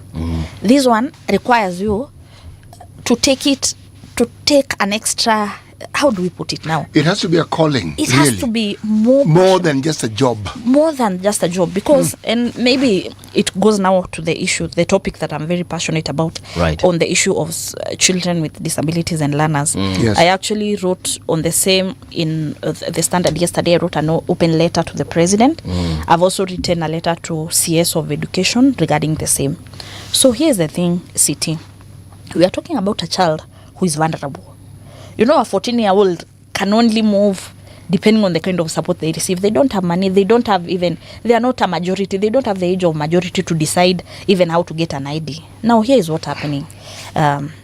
We are talking about a child who is presented to Lenana School, which was all over the media. But the whole school says we shall not accept this child. Why? The child is disabled. You saw the media uproar and how it was brought about. We are talking about children who have scored. I can give you an example of 2 children. First and foremost, that's why I'm saying education is a sacred role. You start asking yourself, by the time this child has been invited to Lenana, that is a child who is really bright and they have performed really well in the exam. So the only thing you have denied that child an opportunity to come to Lenana National School, it's because they are disabled. Without looking at other markers like how bright they are, how well they'll succeed in such an environment. That's why I'm calling education as a sacred expedition. That one requires you to say, now this is my work. You know, one of the things I usually say, you know, the way people say education is an equalizer. Education is the only thing, surely, that can make the people from far-flung areas without many opportunities, at least to get a job and fend for their families. I can tell you for sure, the government has done a poor job in terms of how they have treated the learners with a disability. And according to my call to action is, we need to review that list from the very beginning. Yeah. Imagine Ebu, explain to us what exactly is happening as far as learners with disabilities are concerned. So, this is a statement of the problem. Well, I'll start by saying things don't go wrong, they start wrong. So this whole process started wrong, and instead of correcting the wrongness, they have continued. You know, you find yourself in a hole and then you dig and dig and dig. Where did the mistake begin? The rain started beating us when now overall, children with disability, like all others, they have the right to education and to enjoy and to play and all. Yeah. Now, what happened is that during the choosing of the grade 10, the high schools as we know them, though they were allowed to choose even from other national school, there was a general gearing for them to choose to attend special schools. The children were not happy, but you know, children don't have a lot of options. They can only pick from the options they were given. Yes. Now, this is what the government did. The government used disability as the only marker to invite them to high school. There is a high school in Kericho called Cherera St. Paul's, where they have admitted a child with a disability with 23 points. In the same school, they have invited a child to be admitted with 56 points. Now, a child with 23 and a child with 56, they are not at the same academic angle. These children, they are not on par. They are not at par. One is ahead of the par, the other one is near the par, or how we put it. Now, why would you invite those 2 children in the same school? You should be able to invite the one with 56 to a school where they can compete with her fellow 56 points. It is not academically sound. Why? The only marker with the government is disability. The issue of institutionalization. Do they then categorize it and break it down so that when you talk disability, it is understood what you're saying? Unfortunately, like that school in Kericho that I was able to read more from what I saw, they have put all of them together. Intellectual disabilities, children who are blind and what have you. We also love them, and you know there's a place for special schools. But then again, you don't treat a child who is academically sound to that kind of an environment if they can be able to go to the Lenanas and the other places of this world. So what's happening? For the parents who have a little resources, they have now decided to take their children to private school, and the private school that are good do not come very cheap in a country where the cost of living is near the top. Now the others have chosen to just go where they have been called. And for me, my major issue with the government is actually that institutionalization. You are telling this child, you have low expectations of you can only go to this place. You know, these children have ambitions. The same way all of us, even those of us who used to score C+, used to say, me nataka kwenda Alliance. you just have a big ambition. Even these children have the same ambition. So for me, I'm taking a lot of issue in that. And now the thing about we make many mistakes, but some mistakes cannot be allowed to just go by. And the mistake and the injustice that has been done to these children. If we were in better countries, I think Singapore, the real Singapore, not this Moitu Singapore, we could have actually seen a whole parliament and a whole government agency saying, where are those children? We have to find them and we have to see how their learning outcome has been. We must correct on the go with the urgency. The urgency of this matter cannot be overstated. Now, obviously, there is also a broader problem of the grade 9 to grade 10. We've seen very sad stories of children from poor income and poor households not reporting to school. I can tell you what, the other day I was asking myself, kwani ni uniform wazi nasoma? Because a friend of mine posted on the Facebook akasema watoto wazazi wa grade 10 kwani mnauziwa how much uniform. Now there is a whole uniform economy where you are told mtoto wako aende a certain school na utabai in a certain tailor shop or whatever. I can tell you what Mbuvi. Yeah. Mimi sidhani there's any this recommended book whatever school uniform thing. Sidhani kuna anywhere you get with a less budget of that K. Mimi sidhani kuna any. The full kit. The full kit. Mimi sidhani alafu you've been told to buy from there exactly. Now uniform of that K, that's a lot of money. And we also come from a country of high inequalities. Sometimes you can say that ni sawa tu nitalipa.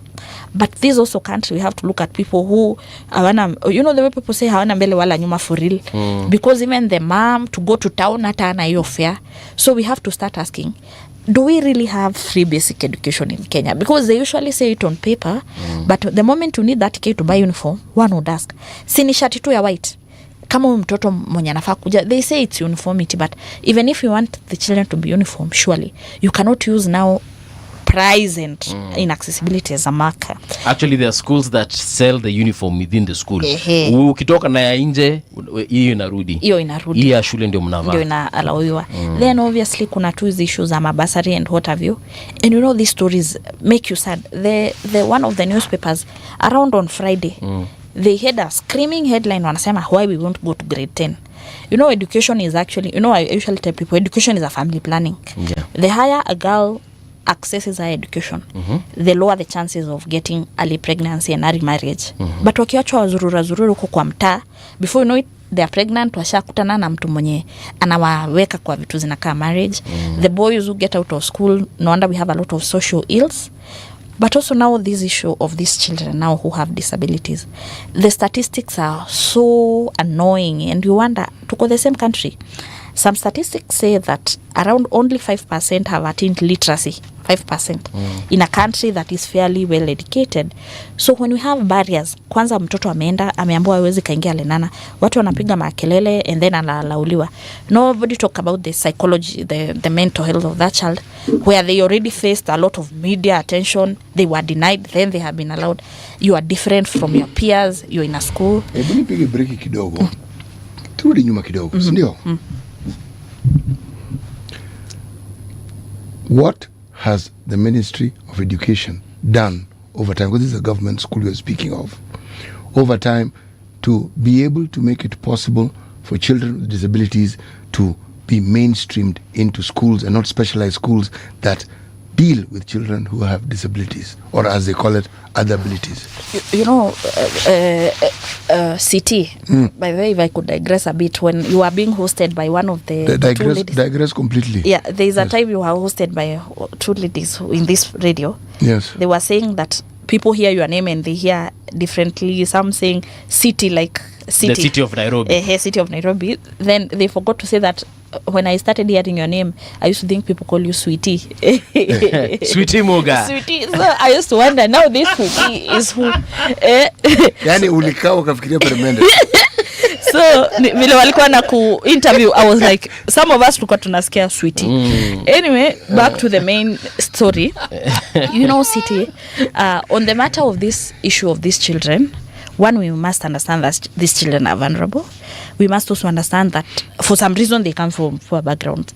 It is research is telling us that children who are disabled come from poor families, and poverty also could lead plays to a very disability. important role in all this. The reason why I'm asking this question, if I may, is this. There are problems which are structural, which can easily be sorted out. Okay? But it requires people who think and understand that the fact that you're born in this country and have a disability, we actually need to give you special attention to make up for the deficiencies that you were born with. It was not, you didn't ask for it, you didn't look for it, but you have it. But you must have a fair shake. The fair shake means that we have to have affirmative action where people with disability are concerned. You must do more than you do for others, for a very simple reason. In the absence of that, the normalcy that we take for granted, they will never achieve. Okay? I mean, no doubt, City, but if I could tie the two questions, is that what has the government always done? Tell you what, City, the issue of inclusion in Kenya is treated, it is like the feeling of the people you meet on that day. So when you go and you meet a government, you know, even these teachers could also be biased and they could also stigmatize these children. So I have noticed that there has never been full commitment in the sense that you'll say this school just cannot deny children. It is mostly usually on the whims of who you find on that day and who now says, and I could actually draw from personal experience. I don't know if people will believe it, but I actually attended special education from nursery. I went to a special school in nursery for a whole 8 years up to standard 8 somewhere in Thika town. Now, when we finished the standard 8, there were discussions around integration of children. And I'm not very young, City. I'm almost the age of Jesus when he died. So, when did Jesus die? Which means you are young. Jesus died in his 30s. That is, he died at 33. Around that age. May he rest in peace, but he rose again. Now, so there were those discussions. Do you know what happened? There was a general, and I wonder if it was just a feeling of the Ministry of officials at the time, and maybe the reason why we should institutionalize some of these recommendations. All of us were, those of us, some of us who passed well, there was a general recommendation for us to attend mainstream secondary schools. I found myself somewhere in Nyandarua. My friend found herself somewhere in Chania Girls, and I consider myself to have done well because I went to university there after. So what am I saying? What I'm saying is that some of these perceived barriers and challenges that one would imagine... Are they perceived? Well, here's what I would say. Obviously the needs of individuals are individualized. You can't say these people have the same problem all the time. But you'll be very surprised that given an equal opportunity without too much dramatization, these children could pretty much survive in your average school. Take an example of a student who has a visual impairment. In the age of laptops and in the age of these JAWS and technology, these children will pretty much attend any class. What do they need more? Maybe they need more is some sort of an arrangement where now issues around maybe washing of the clothes, and then maybe those are discussions that can be made with the parent and the teachers. But you'd also be surprised that they can wash their own clothes, and they're also able to make friends with their peers and survive somewhere. We've seen it happen. So the KUs of this world, you've seen them and integrating these children and young adults. Now the problem is that this issue of the institutionalization of disabled people is actually very colonial.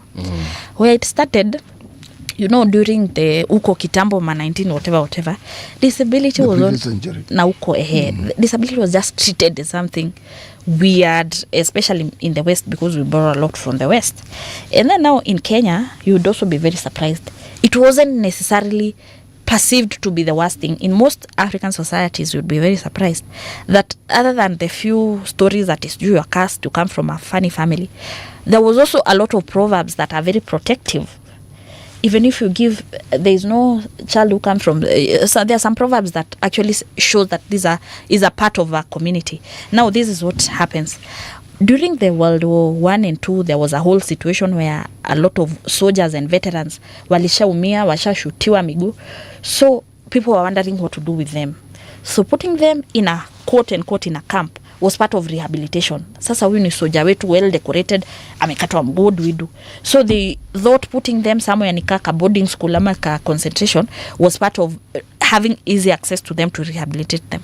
And those are some, and even if you look at most special schools, even in Kenya, you can tell that they emanate from the West sana, mostly, you know. So what am I saying? What I'm saying is that model is good, but that model should not work as we move forward. We're in the age of computer and information.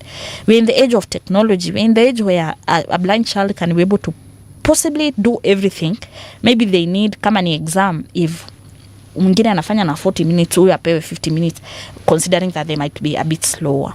What I'm saying is that putting children, and the only marker that they have been put in certain schools is because they cannot walk. It's not fair. You have brought the issue to the fore. Yeah. What is the preparedness to cater for students who have disabilities? That really is my concern. What is it? Because people who we consider to have other abilities have existed with us from time immemorial. They were not, this is not new. It's not a 21st century thing. It's not a 2022 thing. It's been there. Unfortunately, what is the plan? There has to be a plan. Unfortunately, they have been there all over, but they have not been able to access education. There was a UNDP report that said only 3% of disabled people in the global south have attained literacy, and only 1% of women. The men are 3%. So while they have been there amongst us, they have been there as object of pity. Unaekwa to story sat. The media also sometimes contribute negatively by putting those wishy stories. But in the institutions, in the schools, they have not featured quite a bit. But let me ask you, City, I attended Baba's burial myself. Ulienda huko Jaramogi. Nilikuwa kwa hiyo matanga, kwa hiyo process yote, hata Jaramogi University at the state funeral. In Kenya, we managed to plan Baba's burial, a state funeral, kutengeneza barabara, kutengeneza matanga ya a whole hero within maximum 72 hours, sindio? There was a time when we had sports in Kenya, sijui zilikuwa gani recently, I think last year. Chan. So you saw how things were done. Yes. In this country, we impeached a deputy president, Gachagua, within 9 days. Okay. See, ilikuwa within 9 days, your process. Akaenda. If we are a country that can make a state funeral of an enigma within 3 days, if we are a country that can do Chan within if we are a country that can impeach 9 days, a deputy president, this is the headache of the government. The problem is that the government is always leaving the plight of these children to like the NGOs, and we know the NGOs even, they rely on money from the West, and you saw USAID, and one day they didn't even have money. You see, the relationship between me, Wanja, and the government is a relationship of citizenship. The relationship between that child and the government is a relationship of state citizenship. Both of you, I'm sure at the end of the day, your salary wanachukuanga tax. When you are paying tax, you are saying, yes, I'm getting money for my children, but I'm also contribute to the development. So you are contributing to the education of that child by virtue of your tax. So the question is, what should they do? My recommendation is that 1, they should review the outcome of these results. 2, they should fix those schools across Kenya. You know, there was a time I was given a consultancy, and I was doing some work in Kitale around the children and special education, something around inclusive education. I can tell you, some children, when watoto wakipewa uji break time na lunch time, wanakataa kukunywa because they have a problem with going to the toilet to susu, because the toilet look funny. So they are avoiding. Funny, you mean unhygienic, dirty? Yani hawaizi kaa vizuri. You know, this child would need it maybe isn't fit to cater for accommodate the disabled person with, okay, I guess. Just kuna hii ya kukalia, alafu kuna ile ya kusquat. So we are talking about a child who is missing nutritious tea and coffee because they cannot susu. So the question is, what more can be done than telling all the CDF project to make sure all the toilets that they do in their CDF is accessible to these children? What I'm saying is that this headache is a headache of the government, and we have seen even instances where we had ile time ya kina Susan Keheka na kina Murkomen, we saw leader of majority and minority juu nini when they fell out in 2020 2021, we saw them being impeached within like a day or two.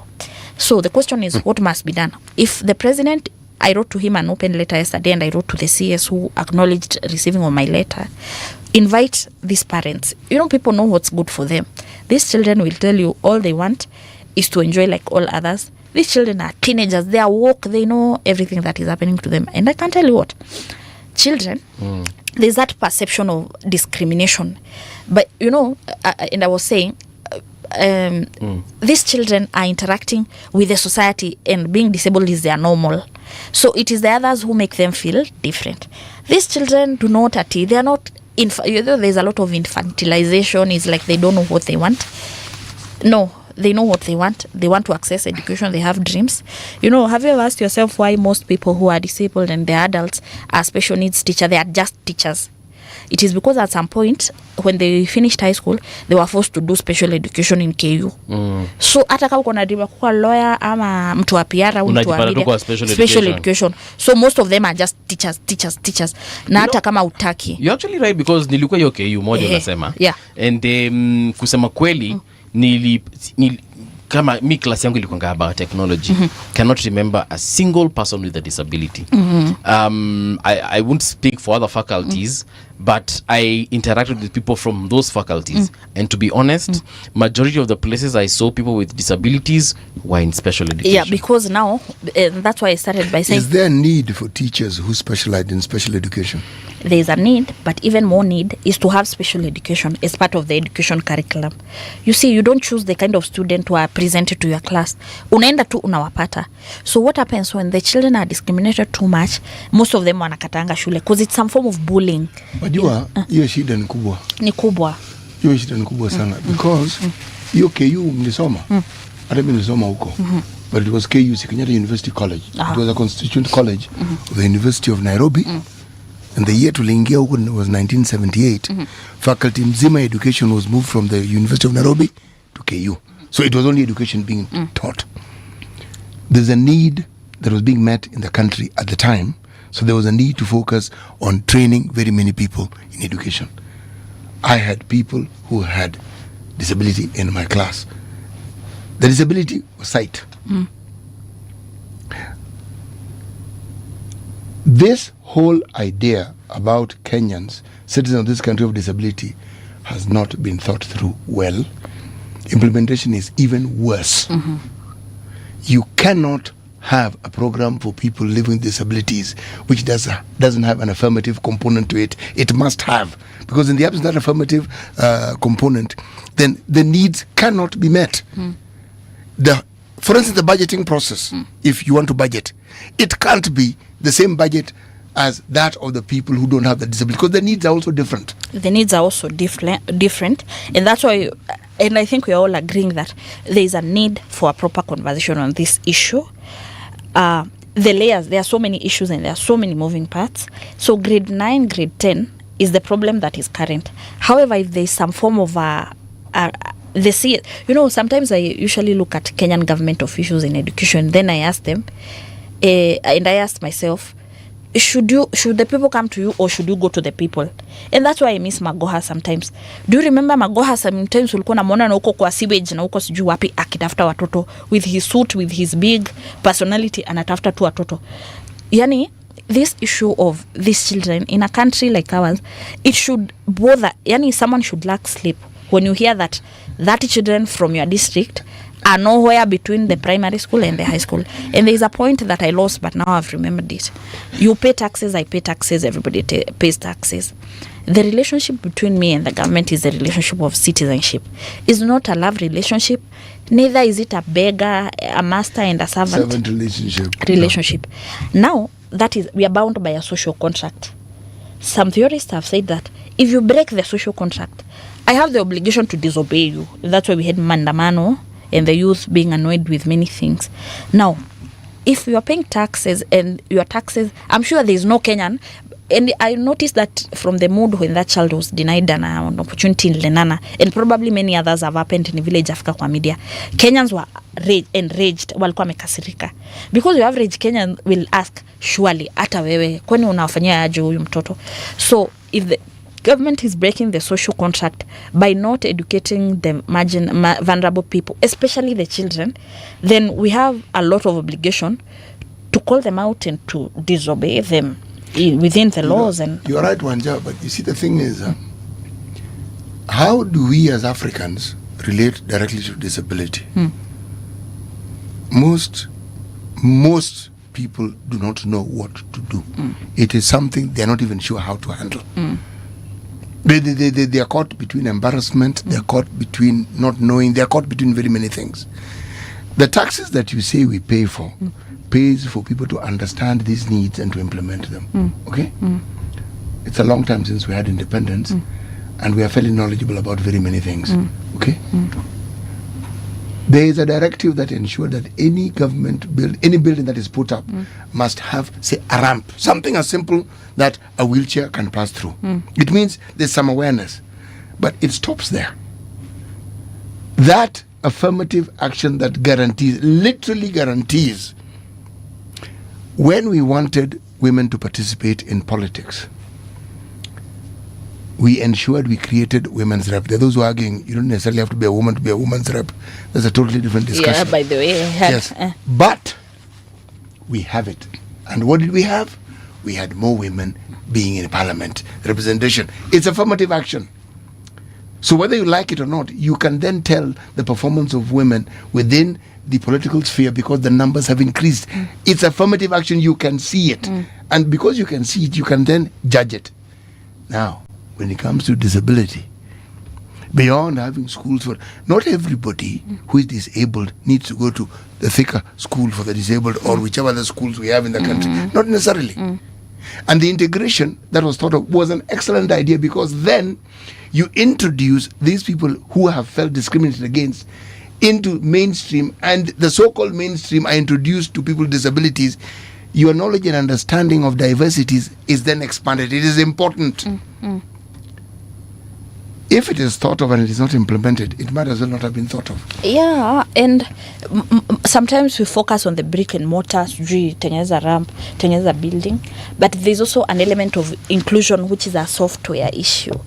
Unajua, like if you go to most homes, unaonanga tu ni kama huyo mtoto akauntiwi vizuri. Unasikia kaa families wanasema niko na watoto 4 alafu mmoja am disabled. It's like anakuja hapo like sika watano anatajwa hapo extra. Yeah. I can also tell you as a different category of children. No, a different category of human being. And then in most, and you know, sometimes I usually say, even the people with a voice, you know, I know even some of waheshimiwas and these top government people, and I know that they have disabled children.